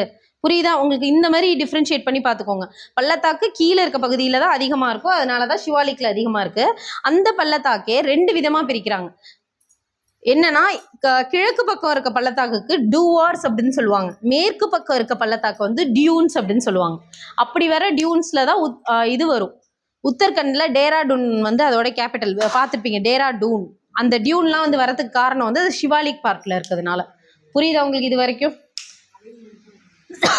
வடக்கு மலைகளை டிரான்ஸ் ஹிமாலயாஸ் பார்த்தாச்சு, ஹிமாலயாஸ் பார்த்தாச்சு. அடுத்து என்ன? ஈஸ்டர்ன் ஹிமாலயாஸ்க்கு இன்னொரு பேர் என்னன்னு சொன்னேன், பூர்வாஞ்சல். ஓகேவா? அப்ப பூர்வாஞ்சல் தெரிஞ்சுக்கோங்க. இதுல ஹில்ஸ் அதிகமா காணப்படுது, குன்றுகள். ஏன்னா உயரமாக ஆக இங்க இருந்து உயரமான பகுதி, இந்த மலைகள் ஆரம்பிக்கிறப்ப உயரமா இருக்கும், அதனாலதான் சிகரங்கள் அங்க அதிகமா காணப்படுது. அப்படியே வர வர வர வர வர அதோட ஹைட் கம்மி ஆகிக்கிட்டு இருந்தோன்னே மலைகள் எல்லாம் என்னவா மாறிடுச்சு? குன்றா மாறிடுச்சு. அப்படி இருக்க குன்றுகள்ல ரொம்ப ஃபேமஸான குன்றுகள் என்னென்ன அப்படின்னா காசி குன்றுகள், காரோ, ஜெயந்தியா. இந்த 3 ரொம்ப முக்கியம்ப்பா. இது ஏன் அப்படின்னா அதிகமான மழை வந்து மழை அதிகமா இந்தியால எந்த ஏரியாவுக்கு அதிகமா கிடைக்குது, அதனால அந்த இடத்த தான் இருக்கக்கூடிய இந்தியாலேயே ரொம்பவுமே ஈரமான பகுதின்னு சொல்லுவாங்க. சிரபுஞ்சி நம்ம ஸ்கூல்ல படிச்சிருக்கோமா? சிரபுஞ்சின்னு ஸ்கூல்ல படிச்சிருக்கோம்ல. இப்போ அந்த சிரபுஞ்சி பக்கத்துல இருக்க ஊர் தான் வருது, சிரபுஞ்சி வந்து டாபிக்ல வர்றது கிடையாது. ஓகேவா? அங்கதான் அதிகமான மழை வந்து இந்தியால 2 மான்சூன்லேருந்தும் அந்த ஏரியாவுக்கு தான் அதிகமான மழை கொடுக்குது. அந்த ஏரியா எந்த ஏரியா அப்படின்னு பார்த்தீங்கன்னா மாசின்ட்ரோம் அப்படிங்கிற ஏரியா. ஏன் அங்கே மழை அதிகமாக அந்த ஒரு இடத்துக்கு மட்டும் வருது? நம்ம இந்தியாங்கிறது இவ்வளோ பெருசாக இருக்குது, ஏன் அந்த ஒரு இடத்துக்கு மட்டும் வருது அப்படின்னு பார்த்தீங்கன்னா இந்த 3 குன்றுகள்னால தான். ஏன்னா இந்த 3 குன்றுகளும் எப்படி இருக்கும்னா இப்படி ட்ரையாங்குலராக இருக்கும். எக்ஸாம்பிள் சொல்கிறேன், இது காசியாக இருக்குன்னு வச்சுக்கோங்க, இது காரோவாக இருக்குன்னு வச்சுக்கோங்க, இது ஜெயந்தியாவாக இருக்குன்னு வச்சுக்கோங்க. இப்படி இருக்கப்ப நம்ம பருவக்காற்று வருது இல்லை, மேகங்கள் தான் மழையை கொடுக்குது. அந்த மேகம் வந்து இங்கே வருதுன்னு வச்சுக்கோங்களேன், இந்த மலையில் பட்டு இந்த மவுண்டெயினில் பட்டு ரெயின் வரும், ஓகேவா, மழை வரும். வந்துட்டு அந்த மவுண்டெயின் அந்த மேகம்னால மேலே போக முடியாது. ஏன்னா அடுத்து இந்த மலையில் படும், இந்த மவுண்டெயினில் படும், திருப்பி மேலே போனால் இந்த மலையில் படும். அப்படி சுற்றி சுற்றி சுற்றி மழையாகவே இருக்கிறதுனால அந்த மேகங்கள் என்ன பண்ணால் ஃபுல்லாக கம்ப்ளீட்டாக ட்ரைன் ஆகி தான் வெளிலே வரும். அப்போனா இருக்கிற எல்லா தண்ணியும் அது கொடுத்து தானே ஆகணும், மழையை கொடுத்து தானே ஆகணும். அதனால தான் அந்த ஏரியா வந்து ஓவர் வெட்டார். வெட்டஸ்ட் பிளேஸ் இந்த world, wettest place in India, எது கேட்டாலும் மாஸ் சிண்ட்ரோம் தான். ஏன் அப்படின்னு பார்த்தீங்கன்னா காசி, காரோ, ஜெயந்தியா அப்படிங்கிற ஹில்ஸ் இருக்கிறதுனால தான். குன்றுகள் எங்கே அதிகமாக இருக்கு? குன்றுகள் எங்கே அதிகமாக இருக்கு? பூர்வாஞ்சல், ஈஸ்டர்ன் ஹிமாலயாஸ்ல அதிகமாக இருக்கு. இது வரைக்கும் புரியுதா? வடக்கு மலைகள் மட்டும்தான் பார்த்துருக்கோம். ஓகேவா, எழுதிக்கோங்க.